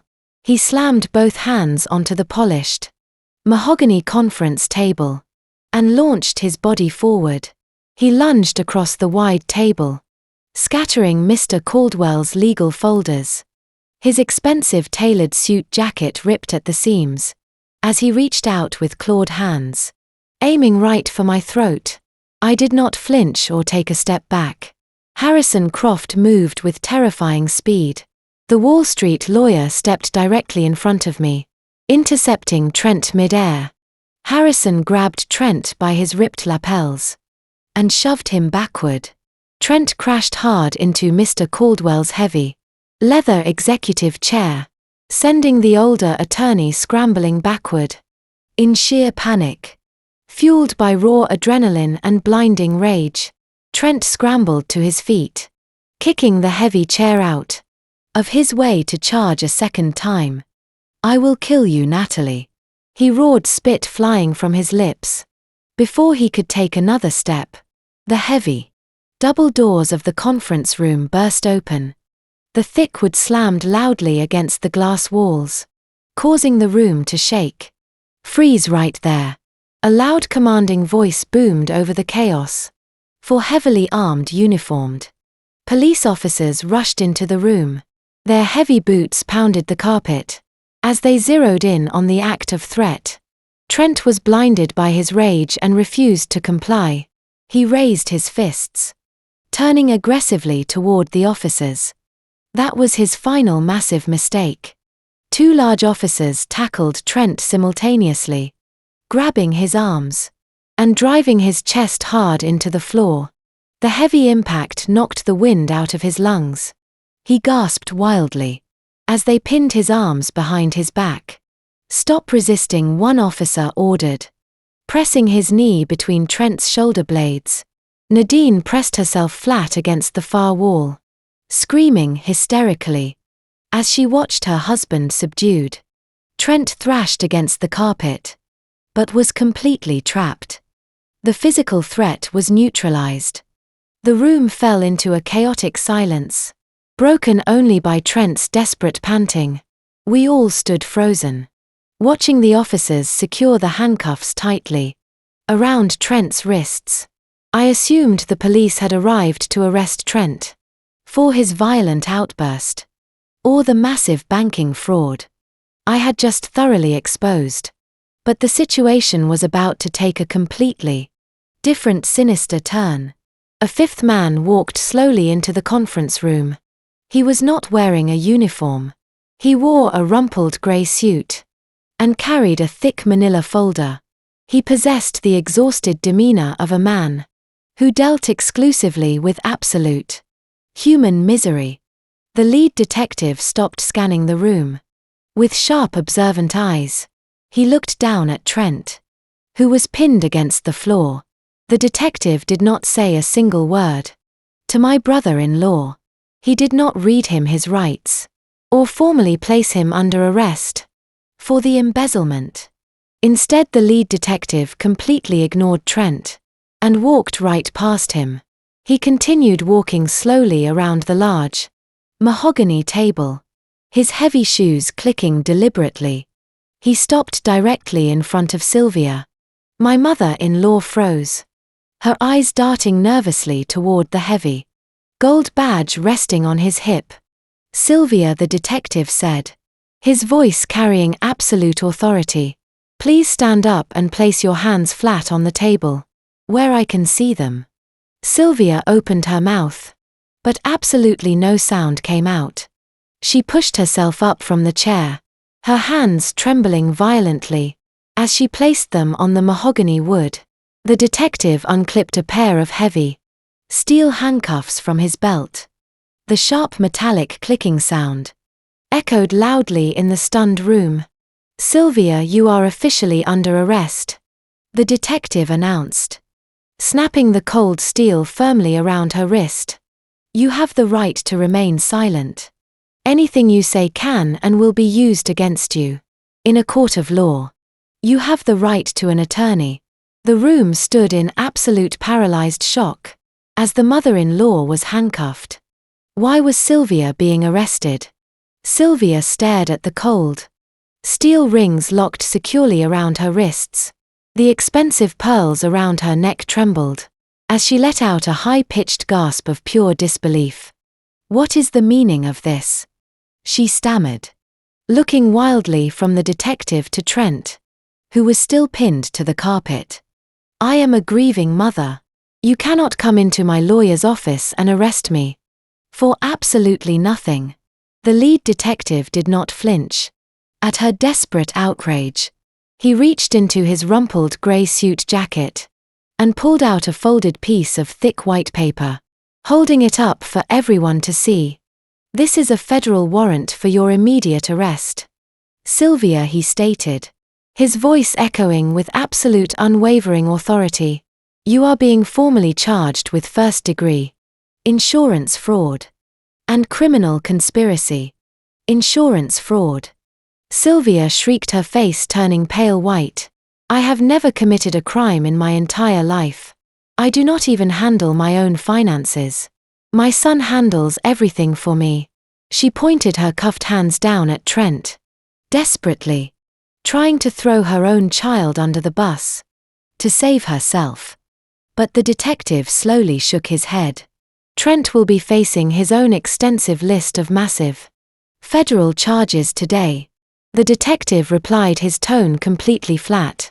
But this specific warrant has absolutely nothing to do with the commercial bank, embezzlement, or the forged legal will. This warrant is for your direct involvement in the horrifying events leading up to your son's fatal car crash. The terrifying word crash hung heavily in the air, like a massive physical weight. Nadine let out a loud, horrified sob, backing away slowly, until her shoulders hit the cold glass wall of the conference room. Trent stopped, struggling against the heavy police officers entirely, his eyes widening in sheer, unadulterated terror. I stepped forward, walking slowly past Mr. Caldwell, who was sitting completely frozen in his leather chair. You really thought I spent the last entire month just sitting alone in a dark room, crying over my dead husband? Did you not? Sylvia, I asked, my voice dangerously low and steady. You thought I was weak and completely distracted by my grief. But while you were busy planning luxurious funeral receptions and forging fake legal documents, I was doing exactly what I do best. I was aggressively tracking the money. Sylvia squeezed her eyes shut tight, shaking her head in violent, absolute denial.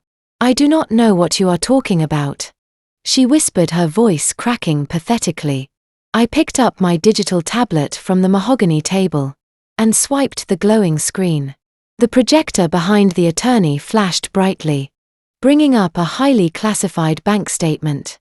This financial statement was not from Trent's commercial bank branch. It was from a heavily encrypted offshore account, registered under a fake shell corporation in the Cayman Islands. David did not die in a tragic, unexpected accident, I said, my voice breaking slightly, before hardening back into absolute steel. The police report stated his brakes failed on a steep mountain road, calling it a mechanical malfunction. Senior forensic accountants know that sudden, catastrophic malfunctions are almost always bought and paid for in hard cash. I pointed my finger directly at a specific red line item on the projected offshore statement. Exactly 4 days before David's car went off that steep cliff, you authorized a highly secure wire transfer from this hidden offshore account. You moved exactly $20,000 in untraceable liquid funds. You routed the money through 3 dummy corporations to wash the digital trail. But you made one massive. You underestimated my ability to unravel digital laundry. The room was dead silent, except for the heavy, rhythmic breathing of the police officers, holding Trent firmly down on the floor. I tracked every single cent of that $20,000. I continued stepping into Sylvia's personal space. I followed your hidden digital breadcrumbs all the way to a small, cash-only auto body shop, located just outside the city limits. The shop is owned by a mechanic with a long, violent criminal record. The exact same shady mechanic who mysteriously offered to give David's car a free tune-up less than a week before the fatal crash. Sylvia's knees violently buckled under her weight. If the lead detective had not grabbed her arm, she would have collapsed completely onto the carpet. You knew Trent faced imminent federal prison for embezzling millions to save Nadine's failing teak. I said you knew the bank auditors were closing in fast. You desperately needed David's $5 million life insurance policy to replace the stolen funds and save your golden child. But David was perfectly healthy. So you expedited the insurance payout. You paid a violent criminal $20,000 to cut the brake lines on your own son's car. The heavy absolute truth hung in the conference room. Like a suffocating cloud of toxic smoke. You paid a violent criminal $20,000 to cut the brake lines on your own son's car. My words echoed off the glass walls, leaving a terrifying ringing in the ears of everyone present. Sylvia violently shook her head, her perfectly styled hair falling out of place. No, she whimpered, her voice barely a whisper, as she slumped against the polished mahogany table. I am a mother. I would never ever hurt my own child. You are framing me. You planted those fake bank records to destroy our family. I stepped closer to her, ignoring the lead detective, who was holding her firmly by her cuffed wrists. Do not insult my intelligence, Sylvia. I said, my voice ice cold. And do not ever dare to call yourself a mother. A real mother protects her children from the monsters. In the dark, she does not become the monster. I turned back to the digital projector and swiped my tablet to the next slide. A highly confidential internal banking memo appeared on the massive screen. It was stamped with the bright red official seal of the Federal Reserve. Exactly 2 weeks before David died, this formal notice of a surprise federal audit was delivered directly to Trent's commercial bank branch. I explained, pointing at the glaring red dates on the screen. The federal banking regulators had detected massive financial irregularities in the commercial loan department. They were coming to aggressively tear through the books. They were coming to look for the exact millions of dollars Trent had illegally embezzled to keep Nadine's failing boutiques afloat. Trent let out a pathetic muffled groan from the floor, his face buried deep in the carpet. He knew the absolute end of his life had finally arrived. When Trent received this audit notice, he panicked. I continued pacing slowly in front of the projection. He went straight to you, Sylvia. He sat in your luxurious mansion and cried like a terrified little boy, because he knew he was facing decades in a federal penitentiary for massive corporate fraud. The two of you quickly realized that the only possible way to save his prestigious career and keep Nadine out of prison was to completely replace the stolen millions before the federal auditors arrived. But your massive estate was already heavily mortgaged, and Nadine's business was completely bankrupt. You had absolutely no liquid capital left. I paused, letting my eyes drift over to Trent, then to Nadine, and finally resting on Sylvia. But you knew David had a $5 million life insurance policy. I said, my voice dropping to a harsh, furious whisper. You knew that $5 million in pure untraceable cash was the exact amount you desperately needed to secretly plug the massive financial crater Trent had dug. There was only one problem. David was perfectly healthy. He was young and strong. And he had a beautiful 8-year-old son to live for. Nadine slid down the glass wall, slowly sinking to the floor. She wrapped her arms tightly around her knees, rocking back and forth, as the horrifying reality of what her husband and mother-in-law had done completely washed over her. Even she, the incredibly cruel, arrogant woman who had openly mocked me at a funeral, could not stomach the sheer magnitude of this ultimate betrayal. So you made a choice, Sylvia. I said, my voice echoing with pure unfiltered rage. You sat in your beautiful mansion, and you weighed the lives of your 2 sons. You looked at Trent, your golden child, the prestigious bank manager, who gave you access to the elite country club lifestyle. Then you looked at David, the quiet, hard-working son, who never cared about your shallow high society games.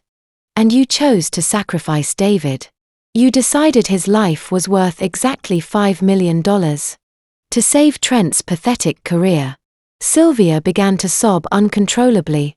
the heavy steel handcuffs, clinking loudly against the mahogany table, as her whole body shook.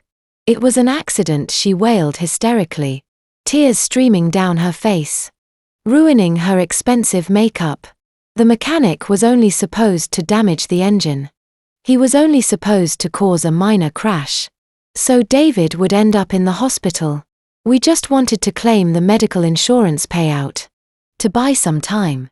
We never wanted him to die." A collective gasp rippled through the room. Mr. Caldwell, the family attorney, turned physically green, looking like he was about to be sick. Right on his expensive leather chair, Sylvia had just openly confessed to the entire conspiracy, in front of a federal detective, 4 police officers and her own legal counsel. The lead detective tightened his iron grip on her arm, his face completely devoid of any sympathy. "Mrs. Sylvia, we have already raided the auto body shop. We arrested the mechanic at 6 o'clock this morning. He fully confessed to everything.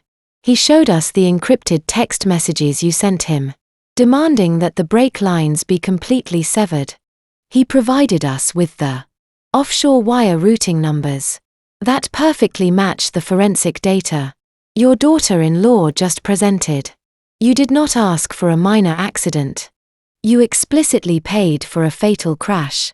Sylvia let out a blood-curdling scream of pure, absolute agony, realizing her desperate lies were completely useless. Her legs finally gave out entirely, and the detective had to physically hold her up by her arms to keep her from collapsing into a pathetic heap. On the floor, I looked down at Trent, who had completely stopped moving. He lay perfectly still on the carpet, surrounded by police officers violently trembling, as the absolute horror of his actions consumed his mind. He had allowed his own brother to be slaughtered, like a sacrificial lamb, just to protect his banking job and his superficial marriage to Nadine. The grand illusion of their powerful, untouchable family legacy was not just broken. It was drenched in innocent blood. Nadine remained slumped against the cold glass wall of the conference room. Her entire body was shaking so violently that her expensive designer heels rattled against the floorboards. For years, she had happily played the role of the vicious elitist who gleefully looked down on me. She had gladly spent the millions of dollars Trent embezzled, and she had fully supported their cruel campaign to leave me penniless. But murder was an entirely different reality. The realization that her failing fashion boutiques were the direct motive for a brutal assassination completely shattered her arrogant facade. She looked at Trent, who was pinned to the carpet, and then at Sylvia, who was sobbing uncontrollably in handcuffs. Nadine knew that the federal government was going to build a massive conspiracy case, and her name was right in the middle of the financial motive. Self-preservation is a terrifying instinct. Nadine scrambled frantically to her feet, pushing herself away from the glass. She raised both of her hands high in the air, looking directly at the lead detective. "I had absolutely nothing to do with this," she screamed, her voice cracking with sheer panic. "I did not know anything about the brakes. I swear to you, I never wanted David dead. They did this. They are the murderers, not me." "Shut your mouth, Nadine," Trent roared from the floor, struggling violently against the heavy knees of the police officers. "Do not say another word to them. We need to call our lawyers right now." But Nadine was far beyond the reach of legal strategy. She was a cornered rat desperate to strike a deal, and she knew the only way to avoid a murder charge was to completely annihilate her own husband. "I will tell you everything," Nadine shouted, pointing a shaking finger directly down at Trent. "You want to know about the embezzlement? He did not just steal from his brother and nephew. He has been running a massive kickback scheme at the bank for the last 5 years. He approves high-risk commercial loans for desperate developers, and forces them to pay him a 20% cash bribe. Under the table. That is how we afforded the down payment. On our new penthouse. He keeps all the physical ledger books. Locked in a hidden biometric safe. Behind the mirror in our master bathroom. He has 3 burner phones buried in the bottom drawer of his office desk. Trent let out an agonizing scream of pure rage. Spitting onto the carpet. "You treacherous parasite," he yelled. His face contorted in absolute hatred. "I destroyed my entire career. To save you from bankruptcy. I committed fraud. To buy you the luxurious life you constantly begged for. You are nothing without me. You are just a pathetic gold digger who cannot even run a simple clothing store. You murdered your own brother." Nadine shrieked back, pacing frantically around the table. "Do not try to blame your pathetic insecurities on me. You are a weak coward, Trent. You have always been a coward." Nadine then whipped her head around and locked her terrifying, frantic gaze onto Sylvia.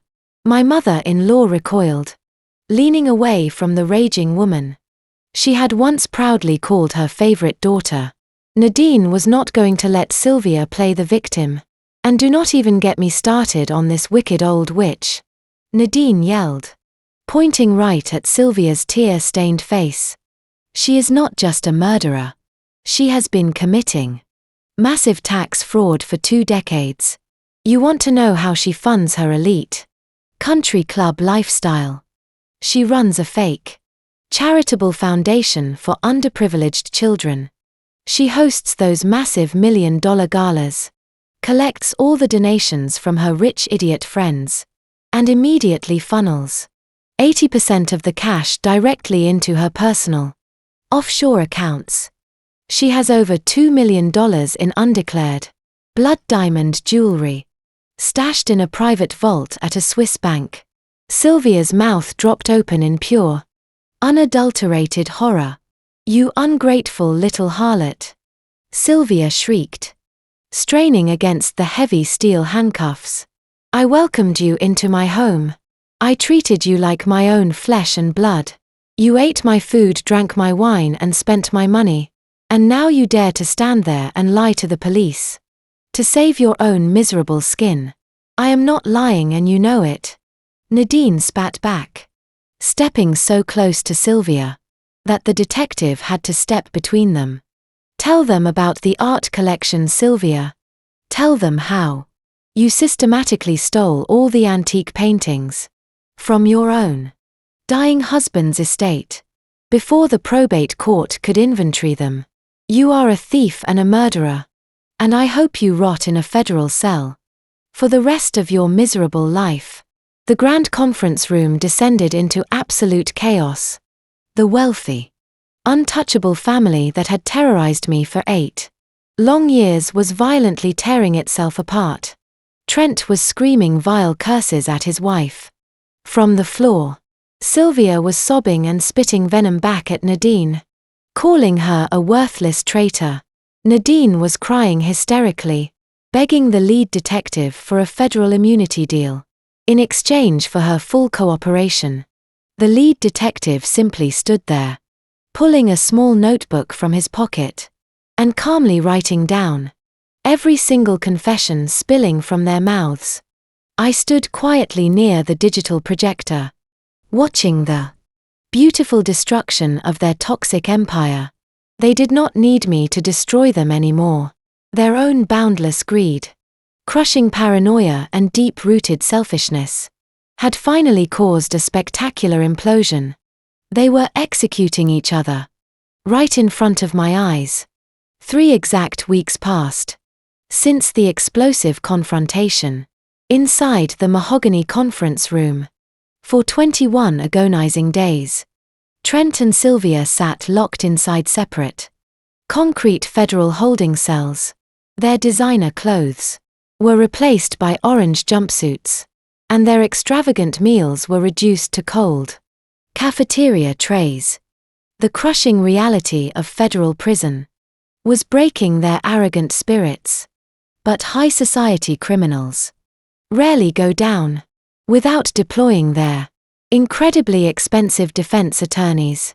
Sylvia had retained the services of a ruthless defense lawyer named Donovan Pierce. Donovan charged exorbitant hourly rates because he specialized entirely in finding legal technicalities for guilty billionaires. On the morning of their 22nd day in custody, Donovan managed to execute a highly controversial legal maneuver. During a closed-door emergency hearing, he successfully argued a jurisdictional overlap between the state homicide investigation and the federal raid. He claimed the lead detective had committed a procedural error by formally arresting Sylvia for a state-level conspiracy charge while operating under the umbrella of a federal banking raid without the proper joint task force documentation. It was a flimsy legal loophole, but it was just enough to cast reasonable doubt on the initial chain of custody. The federal judge, visibly disgusted by the technicality, had absolutely no choice but to temporarily grant them bail, pending the massive federal trial. But freedom came with a devastating price. Donovan secured their release by completely draining a highly secretive emergency trust fund Sylvia had buried under her maiden name decades ago. When Trent and Sylvia finally walked out of the federal courthouse that afternoon, there were no sleek black luxury cars waiting for them. Instead, they were instantly swarmed by a vicious mob of reporters and aggressive paparazzi. The horrific news of their arrest had leaked entirely to the public. The absolute scandalous story of a wealthy, elite banking family murdering their own son for insurance money dominated every single major news network in the country. Trent shielded his face with a manila folder as angry protesters shouted vile insults at them from behind the police barricades. They managed to escape the media circus by cramming themselves into a cheap, smelling city taxi. For the first time in their entire privileged lives, they had absolutely nowhere to go. My private equity firm holdings had officially taken full physical possession of the grand estate. The heavy iron gates of the mansion were locked tight by federal marshals and guarded by private security. Trent could not go back to his luxury penthouse because Nadine had already filed for an expedited divorce and completely changed the locks. Nadine was currently living under federal protection, singing like a bird to the investigators to save herself from prison. The former regional bank director and the elite high society matriarch were forced to rent a dingy, incredibly depressing, two-room motel on the absolute outskirts of the city. Their bank accounts remained entirely frozen.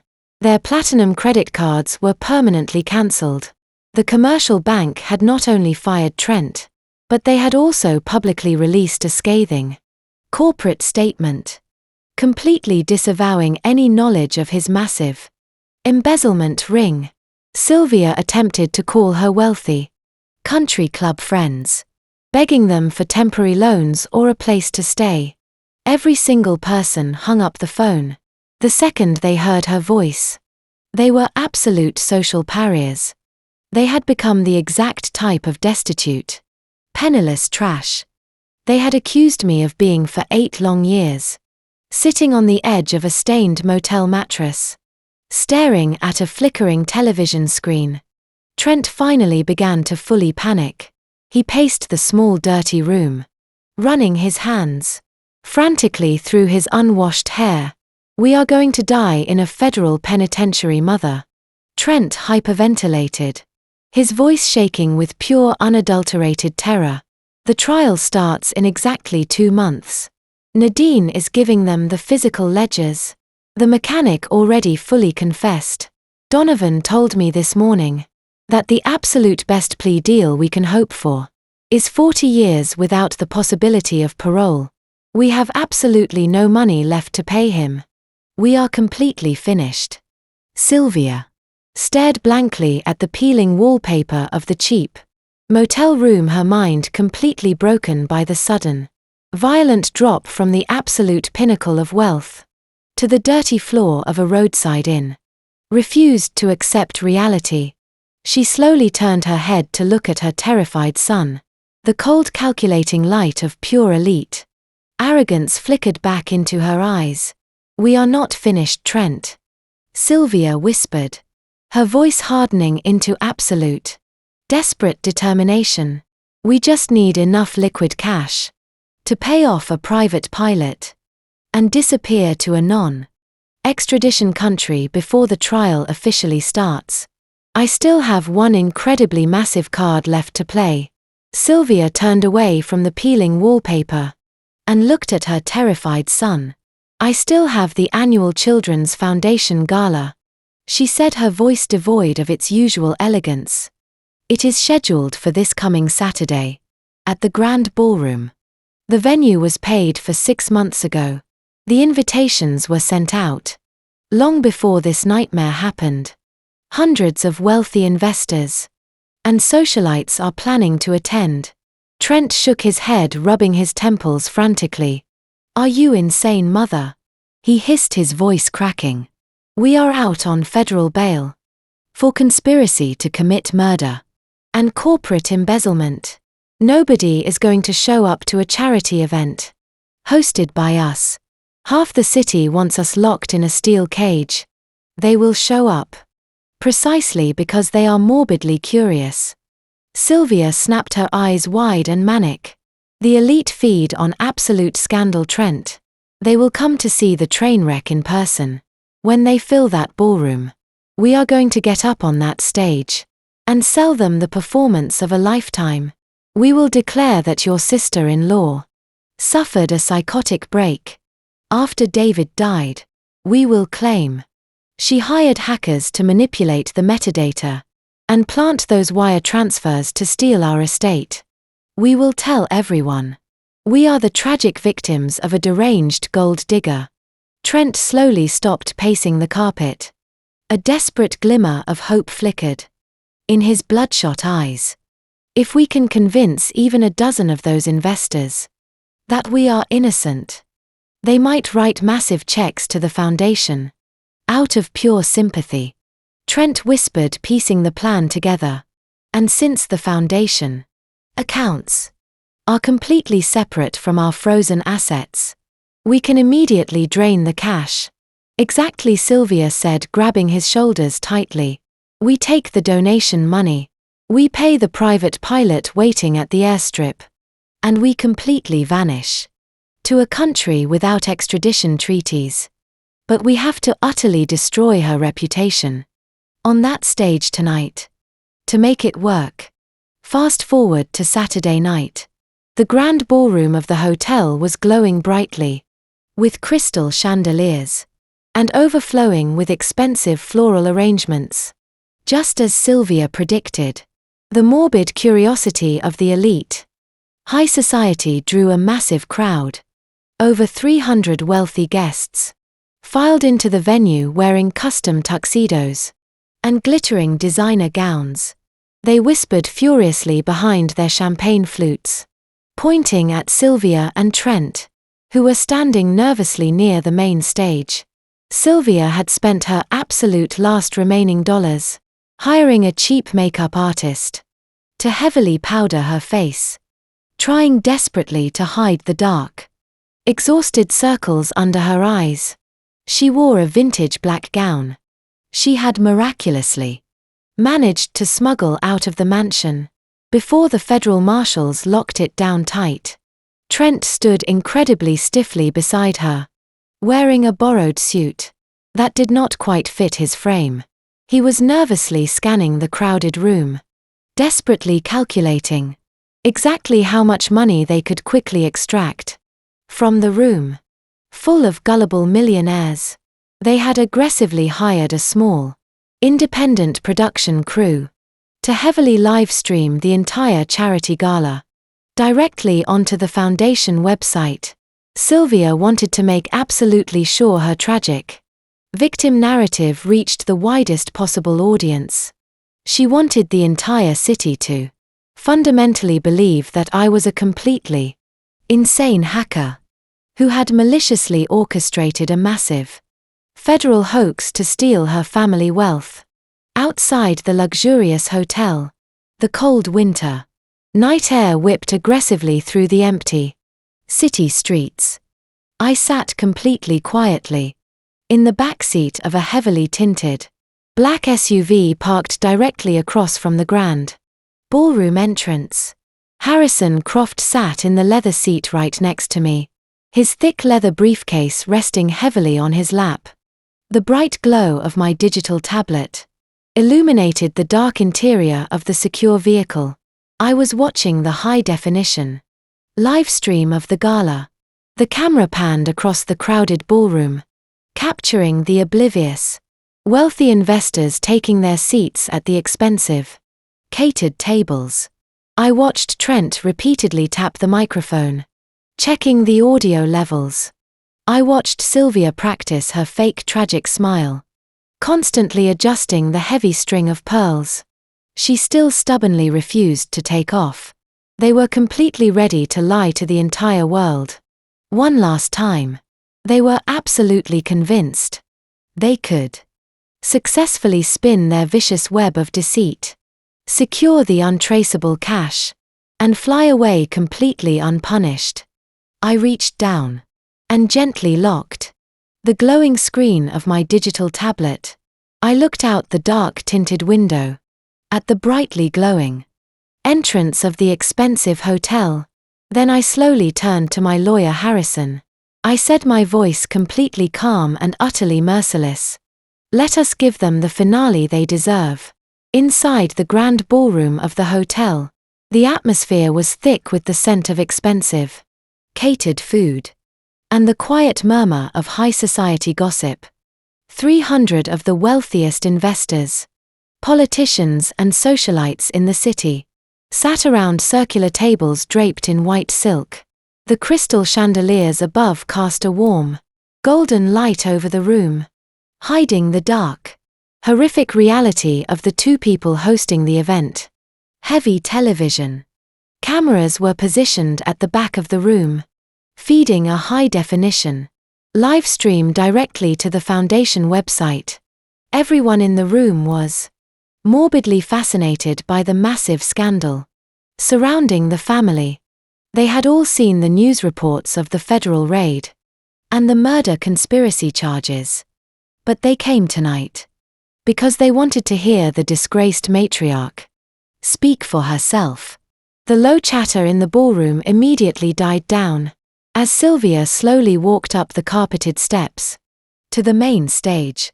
She leaned heavily on the wooden podium, gripping the edges with trembling hands. She had masterfully styled herself to look like the ultimate tragic victim. Her vintage black dress hung slightly loose on her frame, and her face was heavily powdered to look sickly and exhausted. Trent stood respectfully a few feet behind her, wearing a solemn expression that completely masked his desperate greed. Sylvia looked out over the massive crowd and let out a long, shaky sigh directly into the microphone. The sound echoed through the silent ballroom, instantly commanding the absolute attention of every single millionaire sitting in the audience. "Thank you all for being here tonight." Sylvia began, her voice deliberately soft and wavering. "I know the past few weeks have been filled with horrific headlines and terrifying rumors. You have all read the newspapers. You have all seen the terrible things being said about my family. But I stand before you tonight, not as a wealthy socialite, but as a grieving, heartbroken mother who recently buried her youngest son." Sylvia paused, expertly squeezing her eyes shut until a single perfectly timed tear rolled down her powdered cheek. Collective murmur of deep sympathy rippled through the wealthy crowd. Several elite women sitting in the front row actually reached into their designer purses to pull out silk handkerchiefs. My beautiful son David died in a tragic, terrible car accident. Sylvia continued, her voice cracking with fake emotion. But the absolute nightmare did not end with his funeral. In fact, it was only just beginning. As many of you know, David left behind a widow named Natalie. We tried to welcome her into our family with open arms. We tried to give her the luxurious life she could never afford on her own. But when my son tragically passed away, something inside of Natalie completely snapped. She suffered a severe and dangerous psychotic break.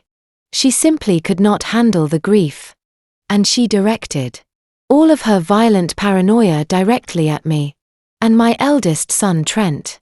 Sylvia leaned closer to the microphone, lowering her voice to a harsh dramatic whisper. She was furious that David legally wrote her out of his life insurance policy, so she decided to destroy us. Natalie used her background in corporate accounting to hire illegal cyber criminals. She paid them to maliciously hack into Trent's commercial bank and digitally fabricate fake wire transfers. She planted falsified offshore accounts and manipulated digital metadata to make it look like we were involved in David's accident. She orchestrated that horrific federal raid based on fabricated evidence just to steal my family estate. Trent stepped forward, placing a comforting hand on his mother's shoulder, playing the role of the protective son perfectly. My sister-in-law is a deeply disturbed, dangerous woman. Trent added, his voice echoing across the room. She froze all of our personal assets and tied us up in a malicious federal investigation. But the worst part is, she targeted this beautiful charity. She used rogue hackers to freeze the foundation accounts, preventing us from helping underprivileged children who rely on this money. We are begging for your help to fight back against this insane woman. Sylvia grabbed the heavy microphone again, her eyes scanning the crowded room hungrily. Please do not let a deranged, greedy widow destroy decades of our philanthropic work. Sylvia pleaded, tears streaming down her face. We desperately need your immediate financial support. Tonight, every single check you write will go directly to bypassing these frozen accounts, so we can continue our mission. Please open your checkbooks to help us defeat this terrible injustice. The wealthy crowd began to applaud loudly, completely convinced by the brilliant theatrical lie. Wealthy investors sitting at the front tables were already reaching into their tailored jackets, ready to hand over millions of dollars to them. Sylvia stood at the wooden podium, soaking in the absolute adoration of the wealthy crowd. She watched with greedy anticipation as expensive leather checkbooks were pulled out. Across the grand ballroom, Trent stepped up to the edge of the stage, signaling the hired ushers to begin passing the heavy silver collection plates. The intricate web of lies had worked perfectly. They were mere seconds away from securing the untraceable cash. They needed to flee the country and escape federal prison forever. But as the first pen touched paper, a sudden deafening screech of electronic feedback blasted through the massive concert speakers. The wealthy guests flinched violently, covering their ears, as the harsh noise completely drowned out the soft, classical background music. Sylvia dropped her microphone in pure shock. It hit the wooden stage floor with a loud thud that echoed through the room. Behind her, the massive high-definition projector screen, spanning the entire width of the main stage, began to glitch uncontrollably. The elegant gold logo of her fake children's foundation violently flickered and warped, before instantly going completely black. The ballroom plunged into semi-darkness as the main overhead crystal chandeliers were remotely dimmed by the hacked building control system. Turn the lights back on, Sylvia shrieked frantically. waving her arms at the small production crew stationed at the back of the room. "Fix the screen right now." But the production crew was completely locked out. Their computer monitors displayed a flashing red system override warning. The massive screen behind Sylvia suddenly flared back to life, illuminating her terrified face in a harsh cold blue light. But it was no longer displaying the Foundation logo. It was projecting crystal clear, high-definition security footage directly from the grand foyer of her own mansion. The wealthy guests lowered their hands, staring up at the massive screen in absolute, stunned silence. The footage was time-stamped exactly 3 weeks ago. It was the afternoon of my husband's funeral reception.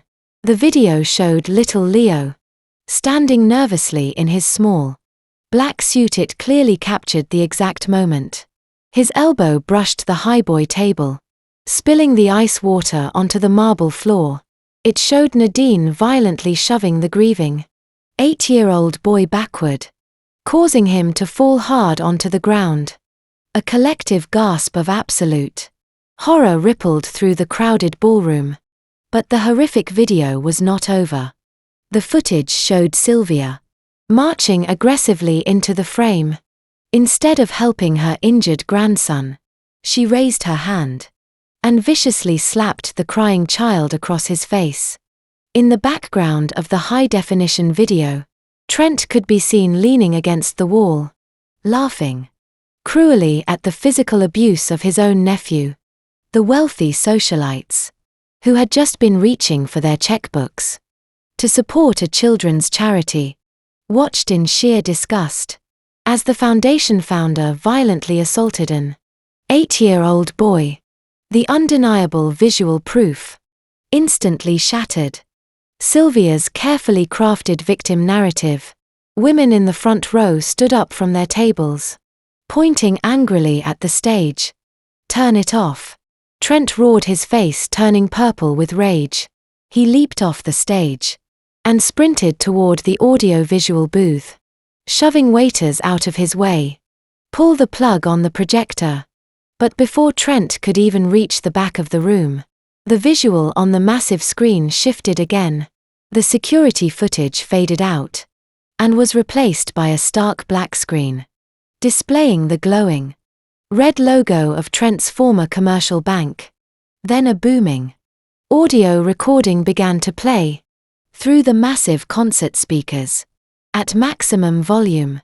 It was Trent's own unmistakable voice, loud, clear, and completely unfiltered. The audio had been pulled directly from the secret burner phones Nadine told the federal agents about. "I do not care if the commercial loans are toxic." Trent's recorded voice echoed aggressively across the shocked ballroom. "Approve the real estate development funds immediately, and make sure my 20% cash kickback is wired to the offshore shell account by Friday. If the federal auditors start sniffing around, we will just bury the losses in my dead brother's accounts." I already forged his signature on the new life insurance directive. We are completely untouchable. The audio continued to play, looping the most damning confessions of corporate fraud and forgery for every major investor in the city to hear. The live stream cameras at the back of the room captured every single second of the brutal exposure, broadcasting the absolute destruction of their fake empire to the entire world. Sylvia stood frozen at the podium, her hands covering her face, as the crowd erupted into outrage. Trent was trapped in the center aisle, surrounded by furious investors demanding answers. The charity gala had completely transformed into a public execution. The massive mahogany doors at the back of the grand ballroom suddenly swung open with a resounding physical crash. The heavy sound sliced right through the chaotic shouting of the furious crowd, instantly silencing the room. Every single head turned toward the entrance. I stepped over the threshold, and walked directly into the warm, golden light of the crystal chandeliers. For 8 years, I had attended these high society events, wearing simple clearance rack dresses, trying my best to blend into the background and avoid Sylvia's cruel judgment. Tonight I was not hiding. I wore a perfectly tailored sharp white power suit that stood out fiercely against the sea of dark tuxedos and black evening gowns. Harrison Croft walked closely at my right side, carrying his thick leather briefcase, his face an intimidating mask of absolute legal authority. The sea of wealthy investors, socialites and politicians immediately parted for me. They scrambled backward, pushing their chairs out of the way to clear a wide, unobstructed path down the center aisle. They looked at me with a mixture of awe and sheer terrifying respect. I was no longer the pathetic, penniless widow they had gossiped about just 10 minutes ago. I was the architect of the most spectacular financial destruction this city had ever witnessed. My sleek heels clicked rhythmically against the polished hardwood floor, echoing clearly in the sudden, breathless silence of the massive room. As I walked down the aisle, the sheer panic of the financial elite erupted around me.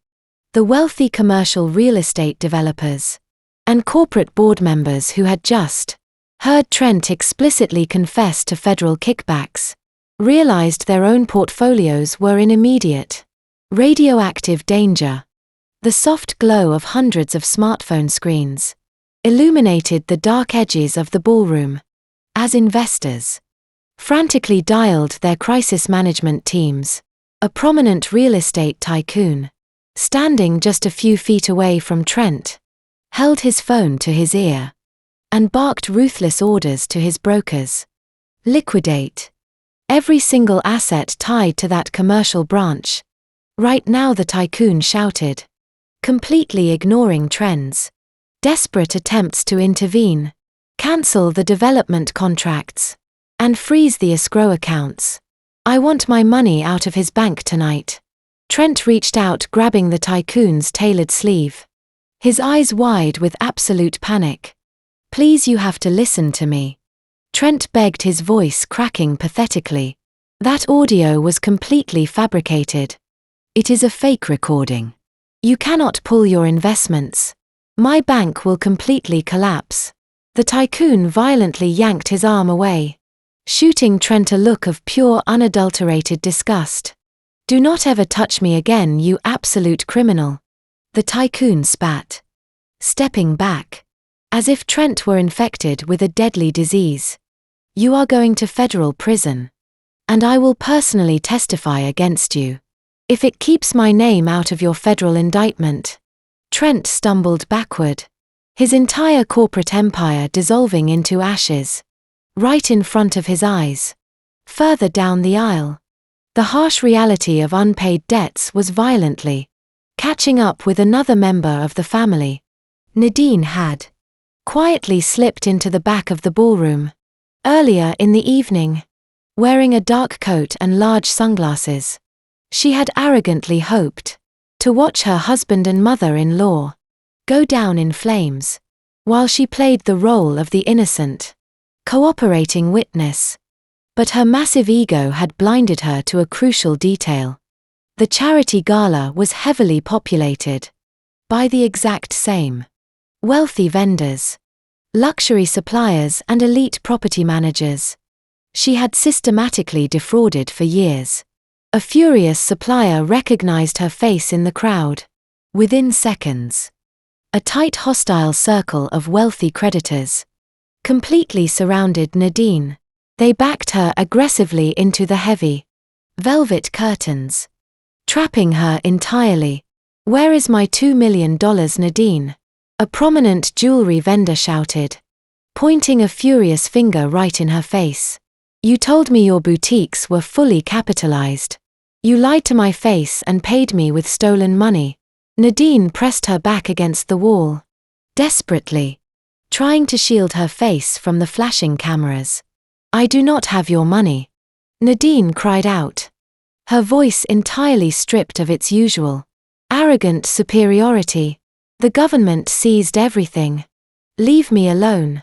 The creditors simply closed the circle tighter, mercilessly demanding their stolen funds and stripping away the last remaining shreds of her fake billionaire identity. I did not stop to watch Nadine's pathetic downfall. I kept my eyes locked entirely on the main stage. I walked past the frantic investors and the screaming creditors, moving with absolute unwavering purpose. I reached the front of the ballroom and stood directly at the base of the carpeted steps. Trent was frozen in the center aisle to my left, utterly defeated. Sylvia remained trapped behind the wooden podium, looking down at me with wide, terrified eyes. The grand illusion was completely dead. I stopped walking when I was just 2 feet away from the wooden podium. The high-definition projector screen was still glowing brightly behind the stage, casting a harsh blue light over Sylvia's powdered face. The chaotic shouting in the grand ballroom slowly began to fade as the hundreds of wealthy guests realized I was about to speak. The elite crowd formed a tight circle around the front of the stage, holding up glowing cell phones to record every second of the confrontation. The live stream cameras at the back of the room zoomed in, locking their focus entirely on the massive power shift unfolding in real time. Trent stood in the center aisle, looking completely destroyed. The wealthy investors, who had once kissed the ground he walked on, had completely abandoned him. The real estate tycoons, the corporate board members and the local politicians were actively scrambling to distance themselves from his radioactive name. The crushing realization that he had absolutely nothing left finally broke him. His knees gave out. Trent collapsed onto the polished hardwood floor, right at my feet. The former regional bank director, the arrogant man who proudly threw a $45,000 funeral bill in my face and threatened to leave me homeless, dropped heavily onto his knees. Sylvia watched her golden child fall, and the last remaining shred of her false aristocratic pride completely shattered. She stumbled out from behind the wooden podium, her vintage black dress dragging across the stage. She descended the short carpeted steps, her hands shaking violently. When she reached the floor, she did not stand tall. She collapsed right next to Trent, the elite high society matriarch, who had built her entire identity on looking down at others, was now kneeling on the floor in front of 300 cameras and the exact woman she had tried to destroy. "Natalie, please," Trent begged, his voice cracking as he looked up at me with tear-filled eyes. "You have to stop this. You have taken my job. You have taken my reputation. Please tell the federal agents that the audio was taken out of context. Tell them it was a misunderstanding. I am your brother-in-law, Natalie. We are family. You cannot send your family to a federal penitentiary." Sylvia grabbed the hem of my white power suit, her heavily powdered face streaked with black mascara. "I am so sorry, Natalie." Sylvia sobbed loudly, her voice echoing through the silent ballroom. "I was wrong to slap little Leo. I was just blinded by my grief.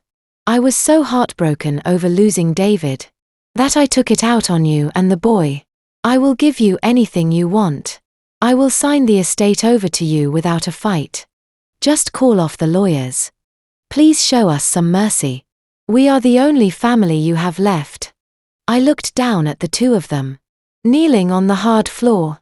This was the exact moment I had promised them. On the day of David's funeral, they had demanded that I take my trash and leave. Now they were completely stripped of their wealth, their fake reputations and their freedom. I glanced over my shoulder and saw Nadine in the back of the room. She was practically crawling on the floor, trying to escape the vicious circle of wealthy creditors who were actively dialing the police to report her for massive financial fraud. The entire toxic triad was utterly decimated. I turned my attention back to Sylvia and Trent. I did not step away when Sylvia gripped my suit.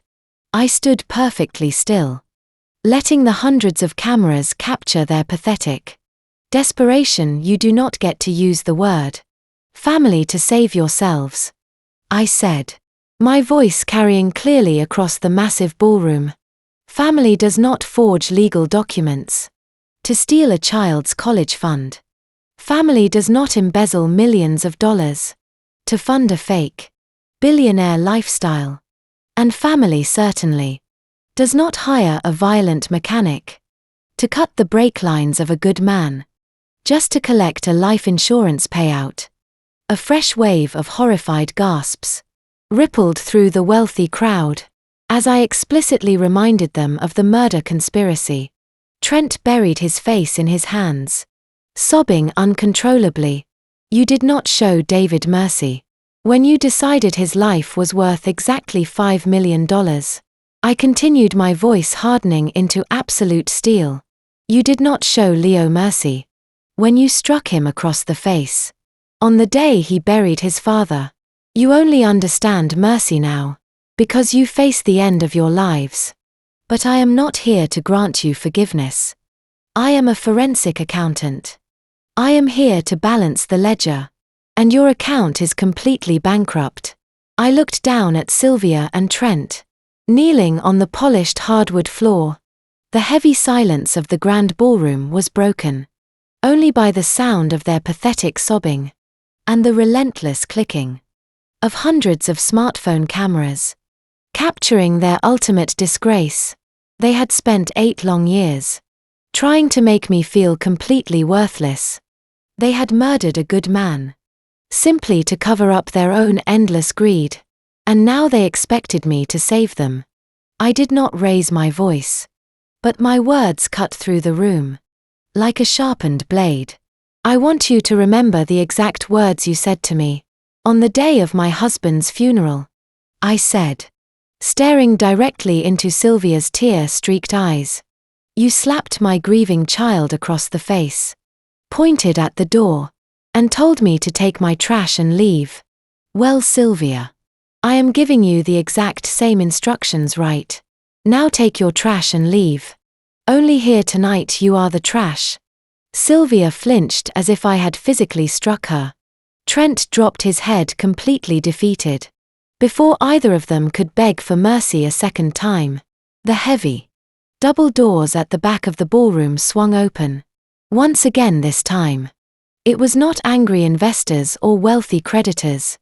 Stepping through the entrance, a dozen heavily armed federal agents, wearing dark tactical jackets, marched swiftly down the center aisle. The lead detective from the conference room walked right at the front of the formation, holding a stack of federal warrants. The high society crowd parted frantically to let them through, eager to completely distance themselves from the radioactive criminals. Kneeling on the floor, Sylvia and Trent, you have explicitly violated the strict terms of your federal bail, the lead detective announced, his voice booming over the quiet room. You are both under immediate arrest. The agents moved in without any hesitation. They grabbed Trent by his arms, hauling him forcefully to his feet, and snapping heavy steel handcuffs around his wrists. 2 other agents pulled Sylvia up from the floor, ignoring her hysterical wailing, as they secured her wrists behind her back. Nadine had not managed to escape either. I watched as federal marshals cornered her near the emergency exit, reading her a massive list of corporate fraud charges before placing her securely in handcuffs. The elite charity gala had completely transformed into a massive federal crime scene. I did not stay to watch them get dragged out the front doors. I turned my back on the entire toxic family forever. Harrison Croft gave me a brief, respectful nod before turning to to handle the remaining federal paperwork. With the lead detective, I walked calmly back up the center aisle, moving past the shocked investors and the shattered remnants of Sylvia's fake foundation. I pushed through the heavy wooden doors of the ballroom and stepped right out into the cold, crisp winter night. I took a deep breath, letting the freezing air fill my lungs. For the first time in 8 long years, I felt completely clean. I felt an incredible, overwhelming sense of absolute freedom. Fast forward exactly 1 year. The dark, toxic shadow of my former in-laws is completely gone from our lives. Trent and Sylvia were both found guilty on all federal charges and sentenced to life in a maximum security penitentiary without the possibility of parole. Nadine took a plea deal and is currently serving 15 years for wire fraud and tax evasion.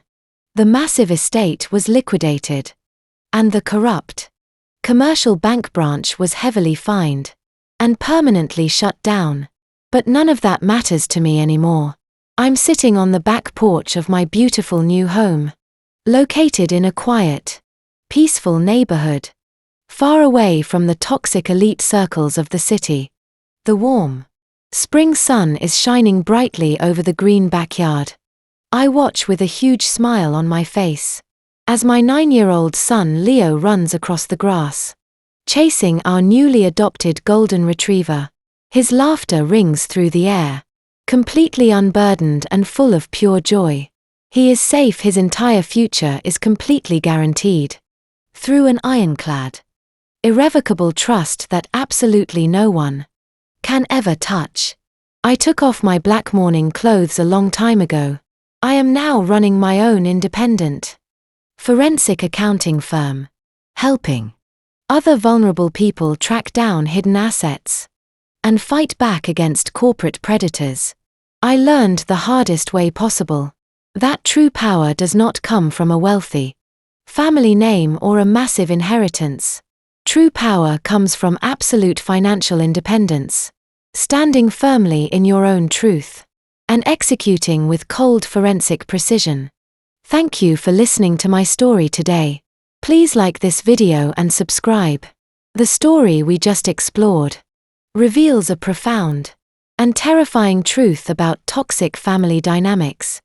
For 8 long years, Natalie hid her immense success and intelligence to protect the fragile egos of her deeply insecure in-laws. She shrank herself to fit their cruel narrative, mistakenly believing that staying quiet and humble would eventually keep the peace. But the greatest lesson we can take from this incredible story is that shrinking yourself to accommodate toxic people will never ever earn their respect. It only emboldens them to abuse you further. Her in-laws completely mistook her quiet grace for weakness and her humility for sheer incompetence. When you allow other people to dictate your worth or control your narrative, you give them the unchecked power to completely destroy your life. Natalie only found true justice and safety when she stopped playing by their twisted rules and stepped fully into her own undeniable power. Her absolute financial independence and her unwavering commitment to the truth became her ultimate armor against their intense gaslighting. We must learn to build our own lives so solidly that no one can ever threaten to throw us out into the cold. Real independence is not just about having money in the bank. It is about having the unshakable confidence to look your abusers directly in the eye and absolutely refuse to accept their lies as your reality. We do not ever have to endure relentless disrespect or cruelty just because someone shares a bloodline or a legal marriage certificate with us. True family protects you, while toxic people will only try to exploit you.